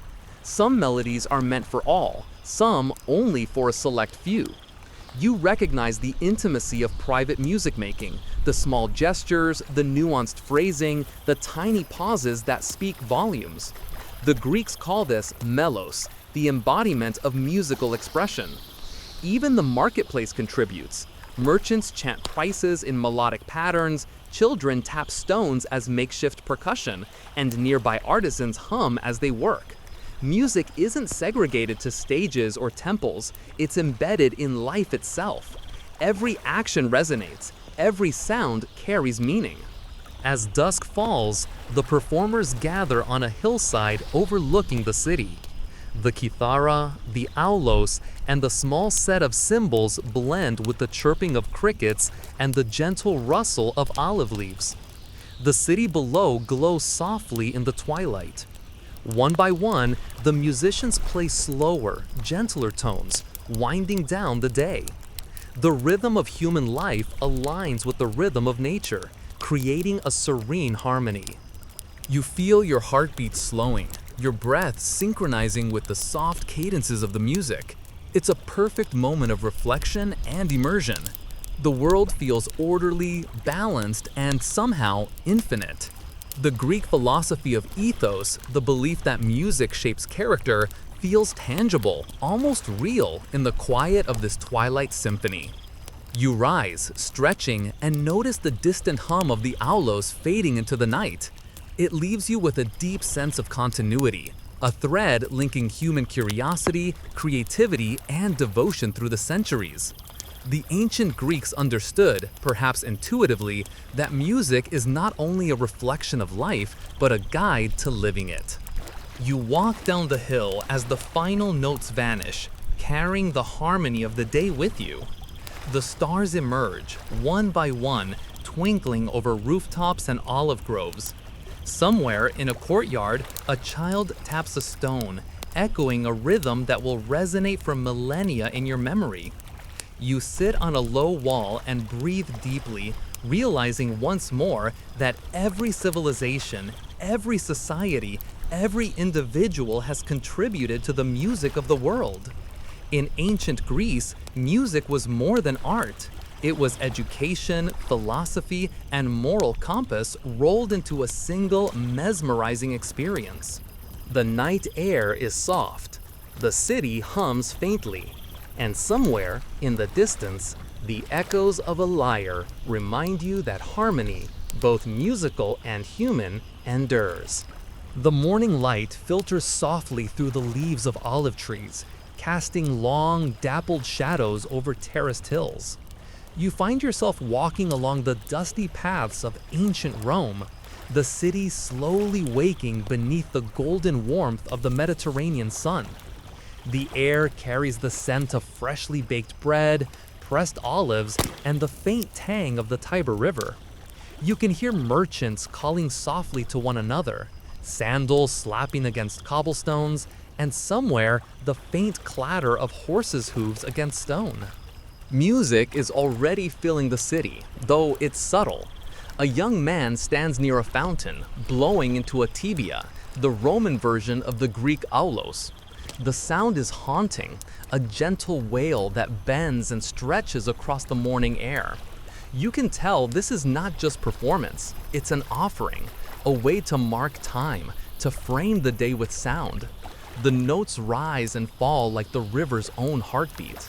Nearby, children tap on clay pots, improvising small rhythms that echo against the walls. You watch them, fascinated. In Rome, music isn't only for temples or courts, it's everywhere, in the streets, the baths, and the homes of patricians and plebeians alike. Even the simplest instruments, flutes, drums, rattles, carry a sense of rhythm, a pulse connecting ordinary life to the broader patterns of the city. You wander further, arriving at a villa on the outskirts of the city. A courtyard opens before you, sunlit and fragrant with herbs and flowers. A group of musicians sits there, preparing for an afternoon performance. The centerpiece is a cithara, strong and polished, its body carved from dark wood that gleams in the sunlight. A harp-like instrument, it is more rigid than the Greek versions, designed to project clear, resonant tones over open spaces. A young woman plucks the strings gently. The notes are precise, fluid, almost liquid, carrying a soft shimmer through the courtyard. You notice a small bronze tubulum, a set of tuned metal bars mounted on a frame, struck with mallets. Its tone is bright, pure, and bell-like, echoing briefly against the villa walls.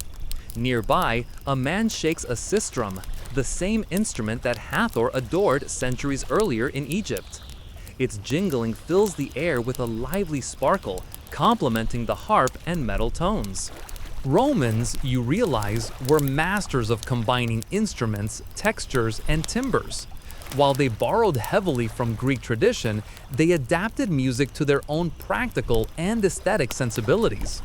Music could accompany poetry recitation, celebrate victories, mark religious ceremonies, or simply provide pleasant background for a leisurely meal.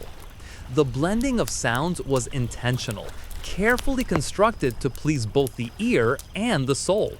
Historians still argue whether Roman music primarily served ritual, entertainment, or social cohesion. Some claim that performances were spontaneous, casual, and often improvised. Others insist that most public music was tightly regulated, with precise modes, scales, and sequences. Either way, you notice a consistent pattern. Music connects, guides, and structures the daily life of a city. You take a slow stroll to a nearby forum where statues cast long shadows in the late morning sun.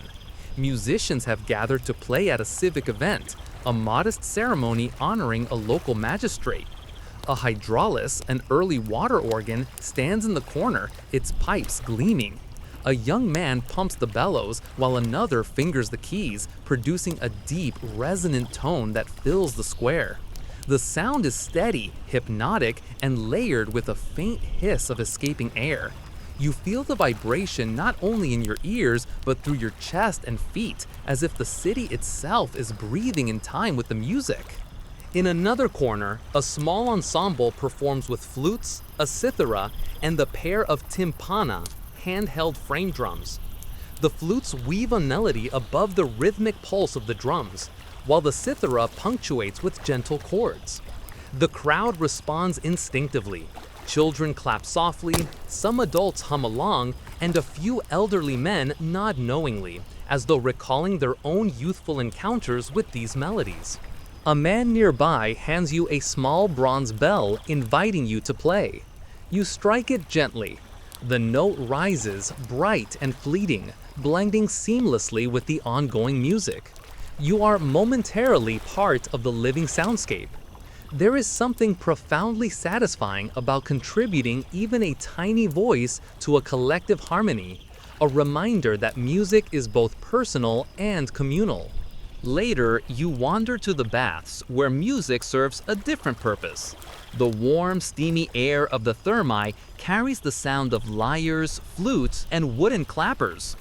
Bathers relax in pools, conversing softly, the music weaving around them like a gentle current. Some employ small handheld instruments to accompany their songs or recitations. In the humid air, sound behaves differently. It lingers, wrapping around every surface, echoing softly before fading into the distance. You notice how the acoustics of architecture, the curve of a dome, the height of a hall, can transform simple notes into immersive experiences. Music in Rome is not merely for delight. It's intertwined with routine, leisure, and social order. It sets the pace for work, frames rituals, and accompanies even the most mundane tasks. Whether it is a soldier marching, a merchant weighing coins, or a servant grinding grain, rhythm and melody permeate daily life, offering structure, entertainment, and reflection. As evening approaches, you return to the villa. Musicians gather again, this time for a dinner performance. A harpist plays a slow, meditative melody, while the tubulum punctuates each measure softly. A pair of singers recite lines of poetry, their voices rising and falling in gentle cadence. Wine glints in the low firelight, casting reflections across polished marble.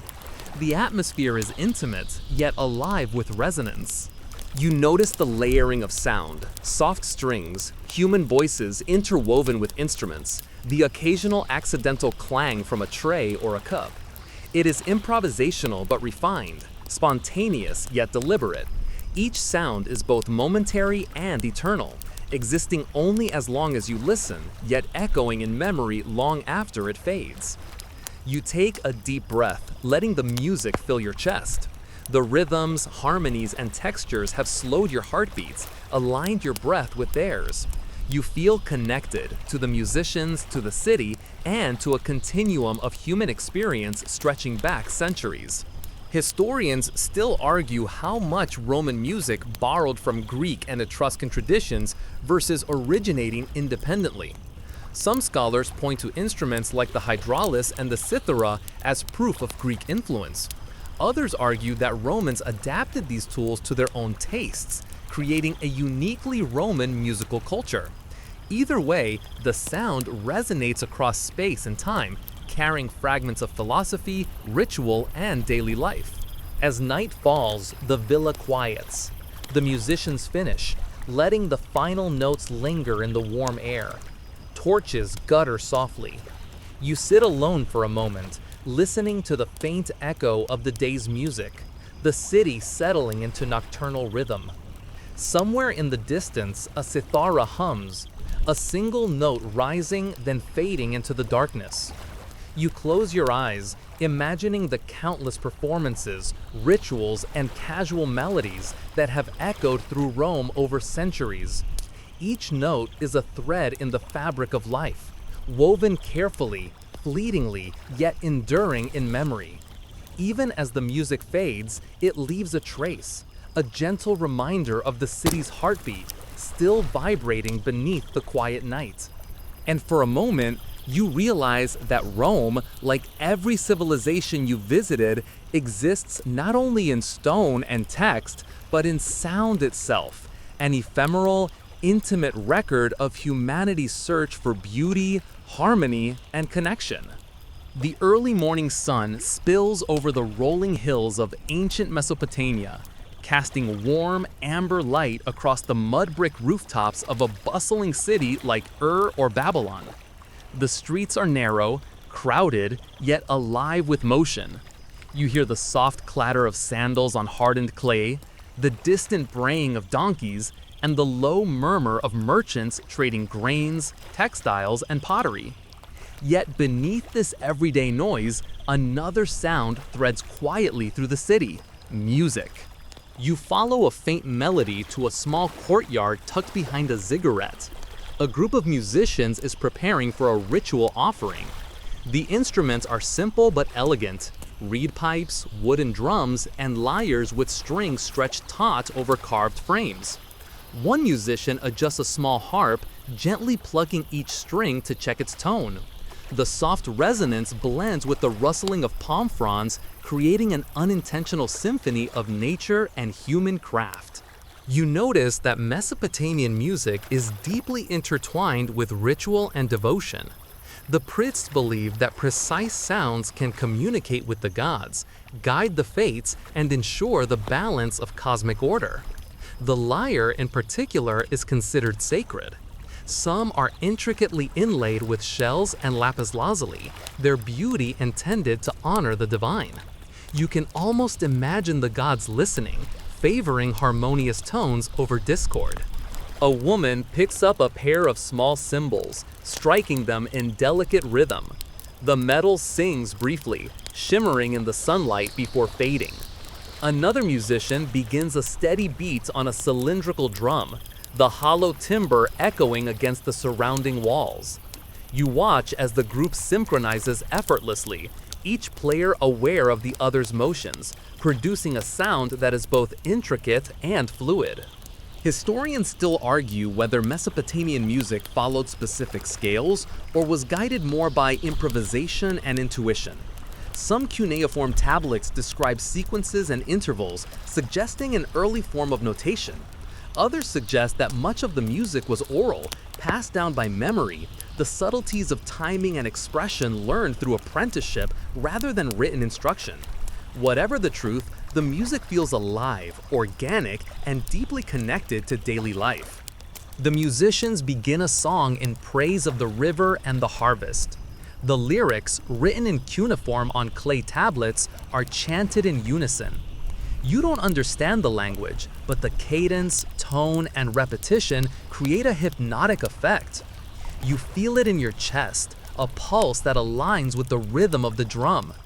You imagine the farmers in distant fields hearing these same songs, feeling encouragement in their work and understanding that they are part of something larger, cosmic yet intimate. Nearby, children imitate the musicians with tiny clay rattles. Their innocent, uneven rhythms contrast with the precise tones of the adults. Yet the resulting sound is charming, playful, and entirely natural. Music here is not only sacred, but social. It teaches cooperation, coordination, and attentiveness from a very young age. Even the smallest participant has a role in the living symphony of the city. You wander closer to the ziggurat, where priests chant hymns to Inanna, the goddess of love and war. Their voices rise and fall in long, fluid tones, blending with the harp and drum. The sound resonates in the massive, sun-baked bricks of the temple, echoing softly, expanding, and then fading. The effect is almost hypnotic. You feel your thoughts slowing, your body relaxing, your heartbeats aligning with the slow rhythm of the ritual. A scribe nearby is busy recording music on a clay tablet. His stylus traces symbols and marks, detailing strings, plucking techniques, and rhythmic patterns. You realize this is one of the earliest forms of musical notation, a human effort to preserve sound beyond memory. This act, quiet and patient, shows a civilization aware of the fleeting nature of music and determined to give it permanence. Outside, a flutist begins to play a slow, lilting tune. The notes rise gently, carried on the warm wind, mingling with the chatter of the marketplace and the distant clanging of metal from a smithy. You notice how Mesopotamian music adapts to its environment.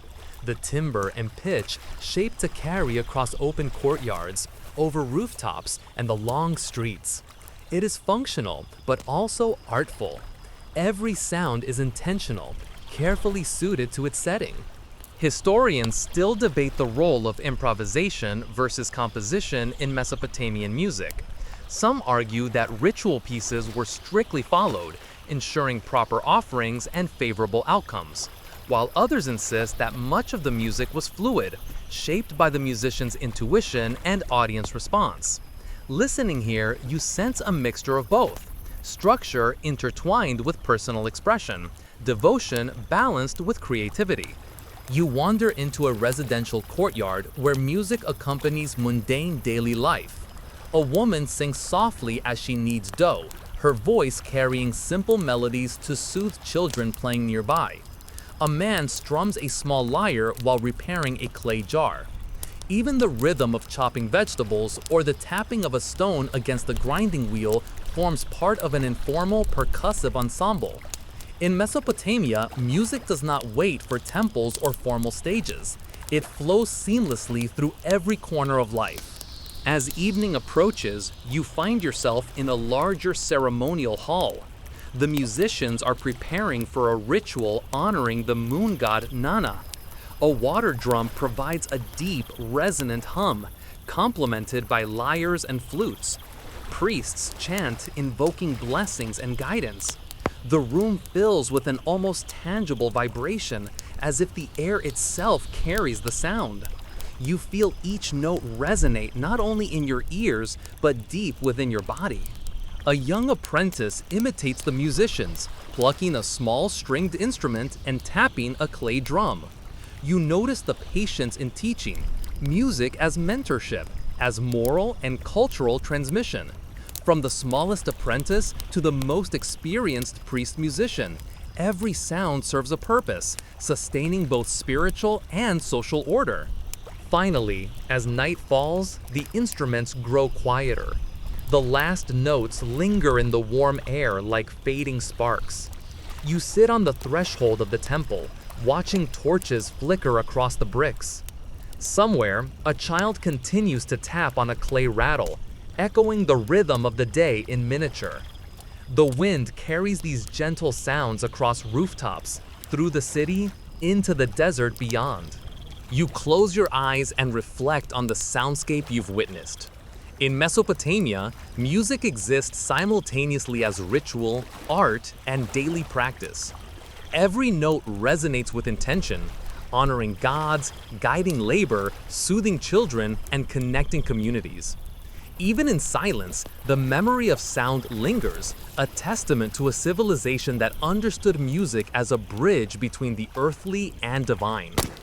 And as the stars begin to glimmer in the clear night sky, you feel a gentle hum in your chest, a faint echo of lyres, drums, and pipes, a reminder that the music of Mesopotamia, though ancient, continues to resonate in spirit and memory, carrying the pulse of life through times. The sun is low in the sky, casting long shadows across the sandy plains and palm groves of ancient Egypt once more. You wander through a quiet village where the Nile's gentle current shimmers in the fading light. Children chase one another between mud brick houses, their laughter punctuated by the soft jingle of small handbells and the rhythmic clatter of reeds clutched in tiny fingers. Music here is woven into every movement, every breath. You approach a modest courtyard where a family prepares for an evening meal. A woman kneads dough while humming a low, steady tune, her voice soft but resonant. A man strums a harp, its strings catching the last golden rays of sunlight. And somewhere behind the door, a child taps a small drum, creating a simple pulse that underlines the melody. The effect is calming, an audible heartbeat of domestic life. The harp, you notice, is small but finely crafted, with 7 strings tuned carefully to produce a harmonious scale. This instrument is the centerpiece of many Egyptian households, used both for personal enjoyment and for ritual. Music here is not just entertainment, it is an extension of daily life, a subtle meditation that carries the rhythm of work, prayer, and community.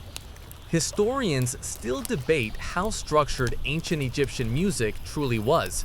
Some argue that it followed strict scales and modes, while others suggest that most domestic music was intuitive, passed down orally through generations. Listening to the family, you sense a blend of both, deliberate attention to tone and rhythm, yet flexible and adaptive, shaped by the environment and the occasion. A group of musicians begins to gather near the village temple. The instruments are varied: lyres, double pipes, rattles, and small cymbals.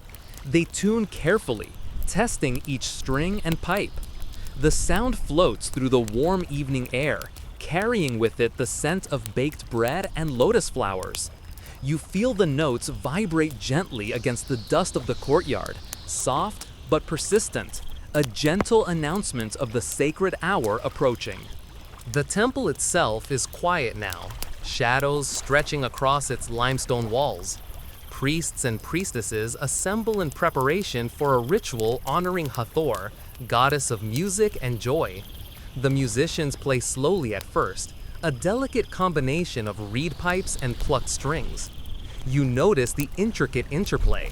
One lyre establishes the key, the pipes weave a counterpoint, cymbals punctuate, and rattles provide a gentle pulse.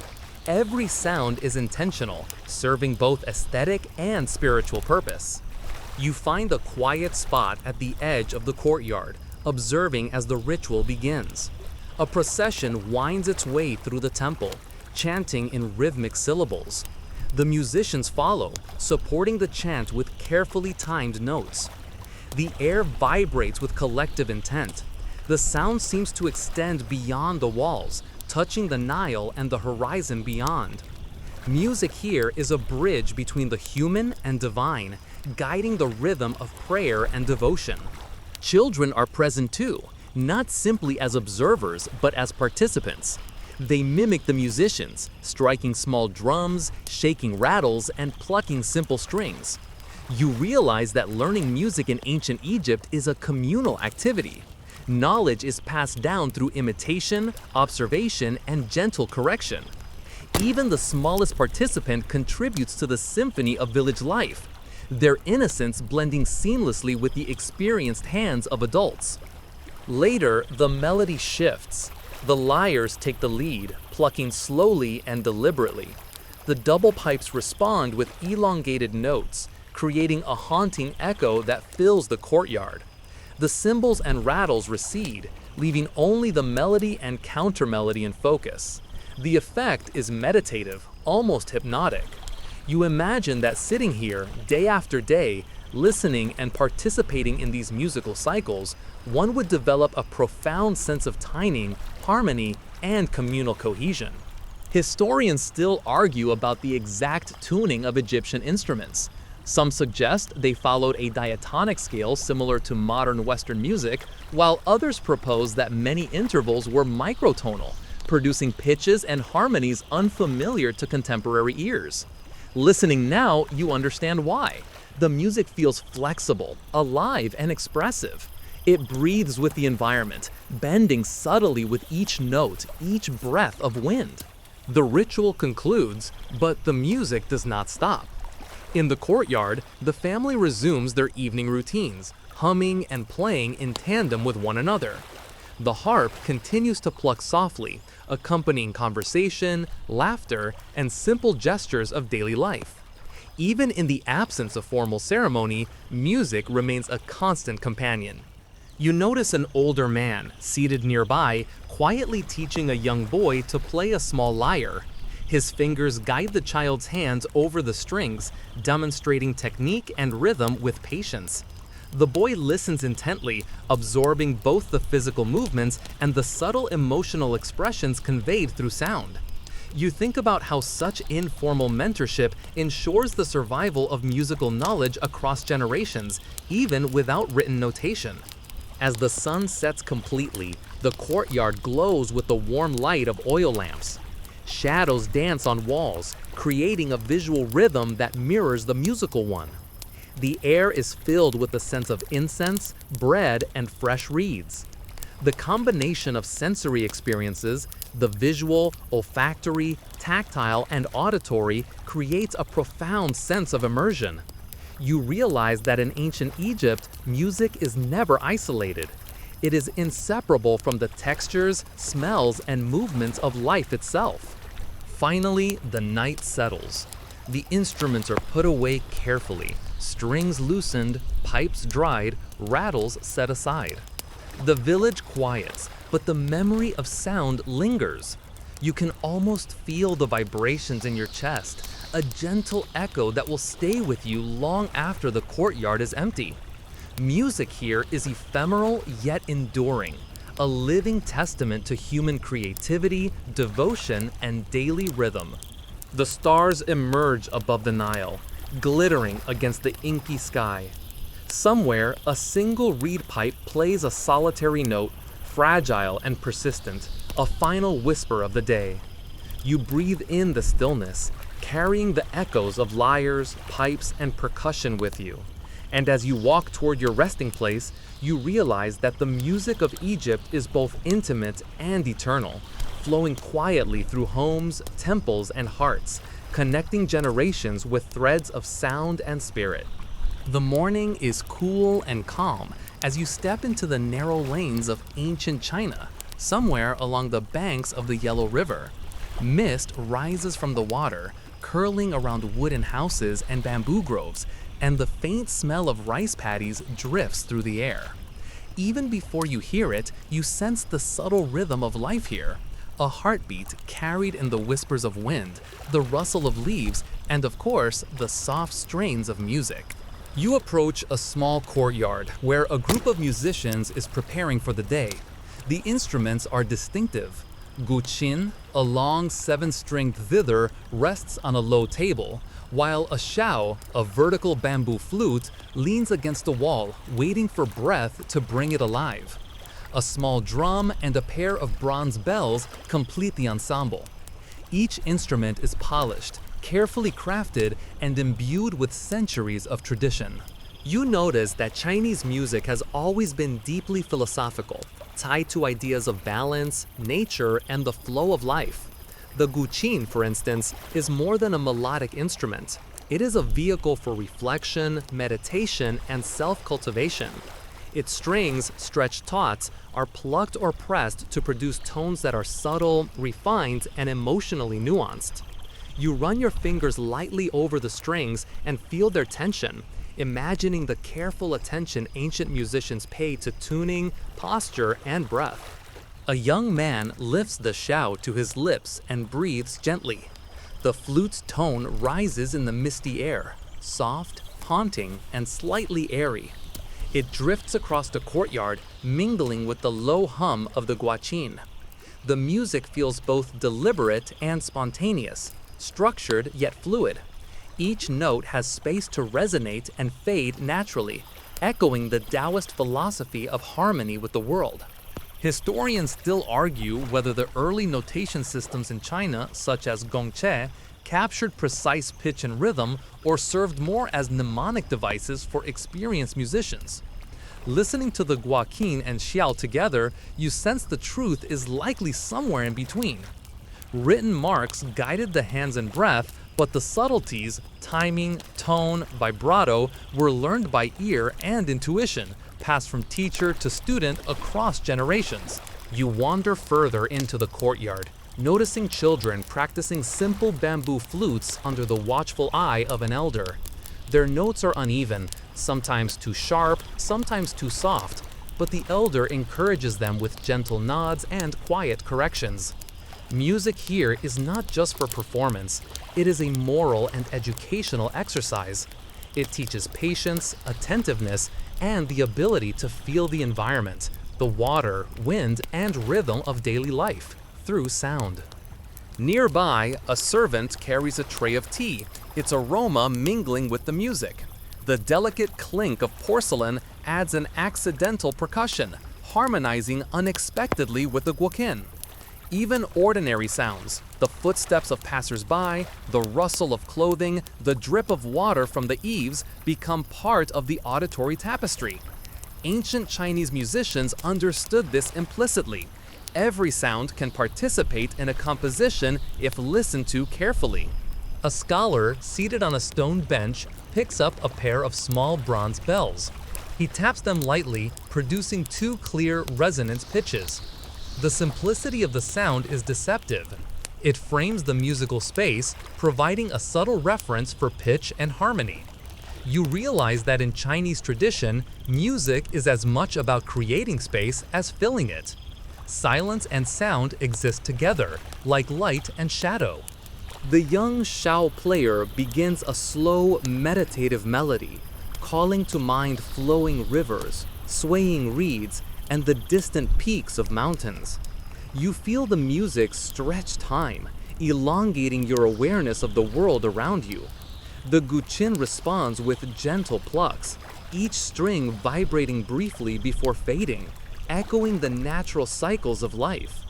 The combined effect is almost hypnotic, inviting reflection and contemplation.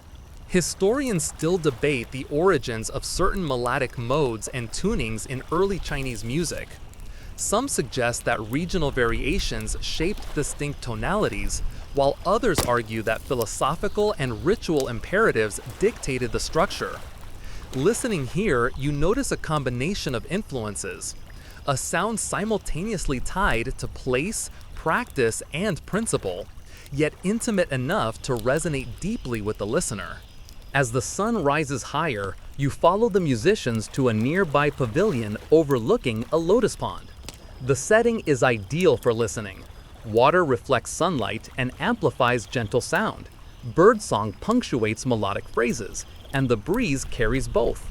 One of the musicians begins to improvise, mixing short plucked patterns on the guqin with sustained, airy notes from the xiao.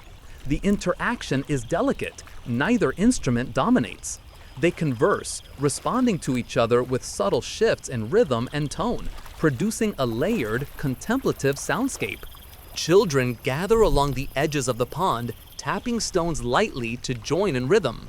The youngest, uncertain at first, gradually matches the cadence, a tiny heartbeat aligning with the larger musical structure. You notice the communal aspect of music here. Everyone, regardless of skill, participates in the unfolding sound, contributing to a living performance that transcends mere melody. Even the natural environment becomes an instrument. The reeds along the water sway in response to the wind, producing a soft whispering sound. Birds call sporadically, their notes weaving through human-made melodies. The musicians pause occasionally to listen, incorporating these accidental tones into their improvisation. Music in ancient China is holistic, interwoven with nature and humanity alike. As evening approaches, the music slows, moving toward calm and stillness. The guqin's low notes ripple across the pond, while the xiao sustains a gentle, airy counterpoint. Bronze bells ring softly in the distance. You notice your own breath slowing, your heartbeat synchronizing with the rhythm of the instruments. The world feels ordered yet alive, intimate yet vast. You watch the musicians pack away their instruments, yet the music lingers in your mind like a faint echo. The interplay of strings, pipes, bells, and silence has shaped the day, guiding your attention and grounding your senses. Even after the instruments are stowed, you feel the subtle residue of sound, a reminder that music in ancient China is inseparable from life, reflection, and connection to the world. And as night falls, the lanterns are lit, casting a soft glow over the courtyard. Somewhere, a child plucks a single string on a leftover guqin, producing a note that rises and fades like a distant memory. You close your eyes and listen, feeling the harmony of nature, philosophy, and human creativity converge in a single, resonant moment. Night descends gently over the rolling hills and river plains of ancient civilizations, and you find yourself in a quiet clearing just outside a small village. The air is cool, scented with herbs and earth, carrying faint echoes of the day's music. Lyres, flutes, drums, and bells mingling with the natural sounds of wind, rustling leaves, and distant water. You notice how even in silence, the melody of melody lingers, a soft resonance woven into the fabric of life. You settle onto a low stone, listening to a single flute echo from the village, accompanied by the subtle pluck of a harp. Somewhere nearby, a child taps a small drum, hesitant but persistent, a tender heartbeat beneath the evening sky. The interplay of human and environmental sounds creates a living tapestry that feels timeless. You realize that across every civilization you visited, Greece, Rome, Mesopotamia, Egypt, China, music is more than art. It is the rhythm of daily life, the pulse of ritual, and the thread connecting people, generations, and nature. A gentle wind rustles through the trees, carrying fragments of melodies from nearby homes, the faint strains of pipes, and the delicate tinkling of bronze bells. Each sound is intentional, yet relaxed, flowing naturally with the environment. You hear patterns emerging. The long, sustained notes of a flute echo against the hills, answered by soft percussion from a household instrument, a lyre, or even the stones underfoot. Music is everywhere, woven into speech, labor, prayer, and play. You remember the philosophers and musicians you've met in your mental travels. Pythagoras counting vibrations, a Roman lyre player guiding a symposium, Mesopotamian priests chanting hymns, Egyptian families harmonizing in daily routine, and Chinese guqin players blending breath, string, and silence. Each approach is different, yet all share the same understanding. Music is a bridge between body and spirit, individual and community, earth and sky. Historians still argue whether music in ancient societies was more about ritual or leisure, notation or oral tradition, structure or improvisation. Listening now, you sense the truth is a mixture of all. Music is structured yet free, purposeful yet playful, communal yet personal. Each note carries layers of intention, history, and emotion. You recognize a recurring pattern. Societies understood that the power of music lies not only in its sound, but in its capacity to shape thought, feeling, and social cohesion. You lean back against the cool stone and close your eyes. The night deepens, stars glimmer above, scattered like silver dust across the black sky. Somewhere, a soft drumbeat continues, echoing faintly as if marking the slow passage of time itself. The harp's pluck from a distant courtyard drifts through the clearing, gentle and comforting. Every element of sound seems to breathe with the world, syncing subtly with your heartbeat and your breath. In this quiet, you notice the intangible qualities of music that transcend instruments: rhythm, timing, resonance, and pause. Even when the strings stop vibrating, the air settles and your mind carries a lingering echo of the melody. You understand now why ancient peoples devoted so much of their lives to music, because it connects them to each other, to the natural world, and to something beyond themselves. The final moments of the night are calm. You hear a soft, tentative whistle from a child practicing a bamboo flute, the single note stretching and fading into the stillness. Somewhere, an elder strums a small lyre, slowly, deliberately, letting each note hang and shimmer. The harmonics seem to resonate not only in the clearing, but inside you, like a soft vibration of contentment and peace. You take a deep breath and allow the sounds to settle within your mind. You feel the slow fading of tension, the gentle alignment of breath and heartbeat, the subtle hum of life in balance. The music of ancient civilizations, whether grand, formal, or intimate, remains alive in memory, a bridge between past and present, a reminder that sound has the power to soothe, guide, and unite. As you watch the stars, you notice how the night itself becomes a kind of music. The rustle of trees, the distant call of an owl, the gentle lap of water against the riverbank, they form an ambient score that harmonizes with the human-made notes. You are aware that music, in this sense, is universal, transcending time and culture, always present, always connecting. The night air grows softer, the wind slows, even the faintest sound, footsteps, breathing, or a string's gentle vibration feels magnified, intimate, and sacred. You let your body relax completely, letting the music, both past and present, flow through you, slowing your thoughts, quieting your mind, and preparing you for rest. You feel a sense of profound continuity. Every note you've heard today, from ancient strings and pipes to the accidental percussion of children, forms a thread in an immense, invisible tapestry of human experience. The music does not vanish with the instruments. It exists as memory, impression, and resonance, waiting to return whenever someone listens deeply, patiently, and with awareness. As the night deepens further, your senses begin to soften. The notes of distant instruments blend seamlessly with natural sounds, forming a gentle, enveloping hum. You feel the ancient pulse of music echoing in your chest, your breath, and your heartbeat. You are part of this continuum now, a listener in a chain of countless generations who have discovered the quiet magic of music. Slowly, your thoughts drift. The melodies fade, leaving only a soft vibration behind. You inhale deeply, exhale, and let the calm settle fully. The world is still. The night is vast yet intimate. And somewhere in the distance, a single note rises and falls. A reminder of beauty, connection, and the enduring power of music.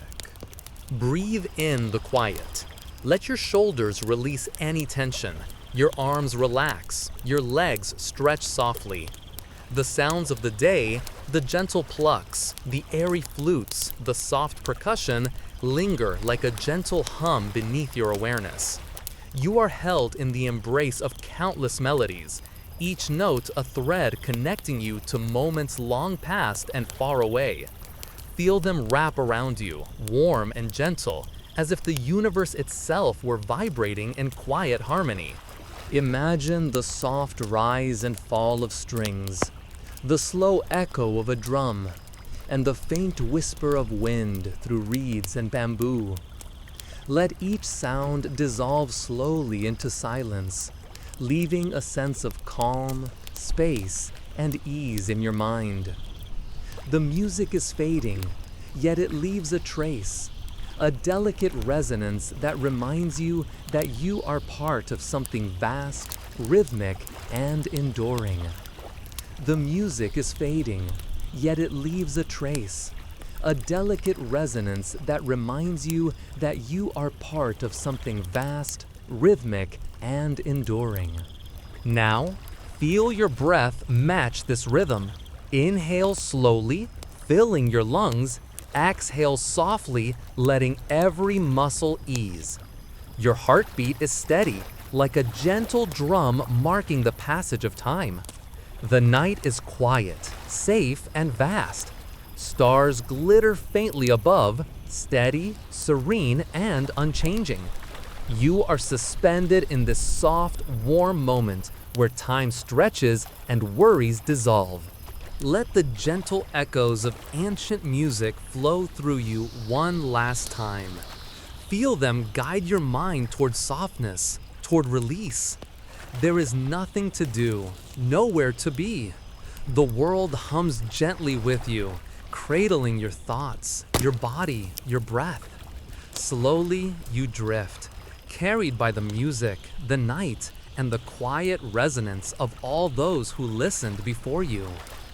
Sleep comes softly, a warm, uninterrupted current, as the melodies of civilizations past linger gently in your mind, guiding you deeper into rest and into dreams that carry the pulse of ancient harmony.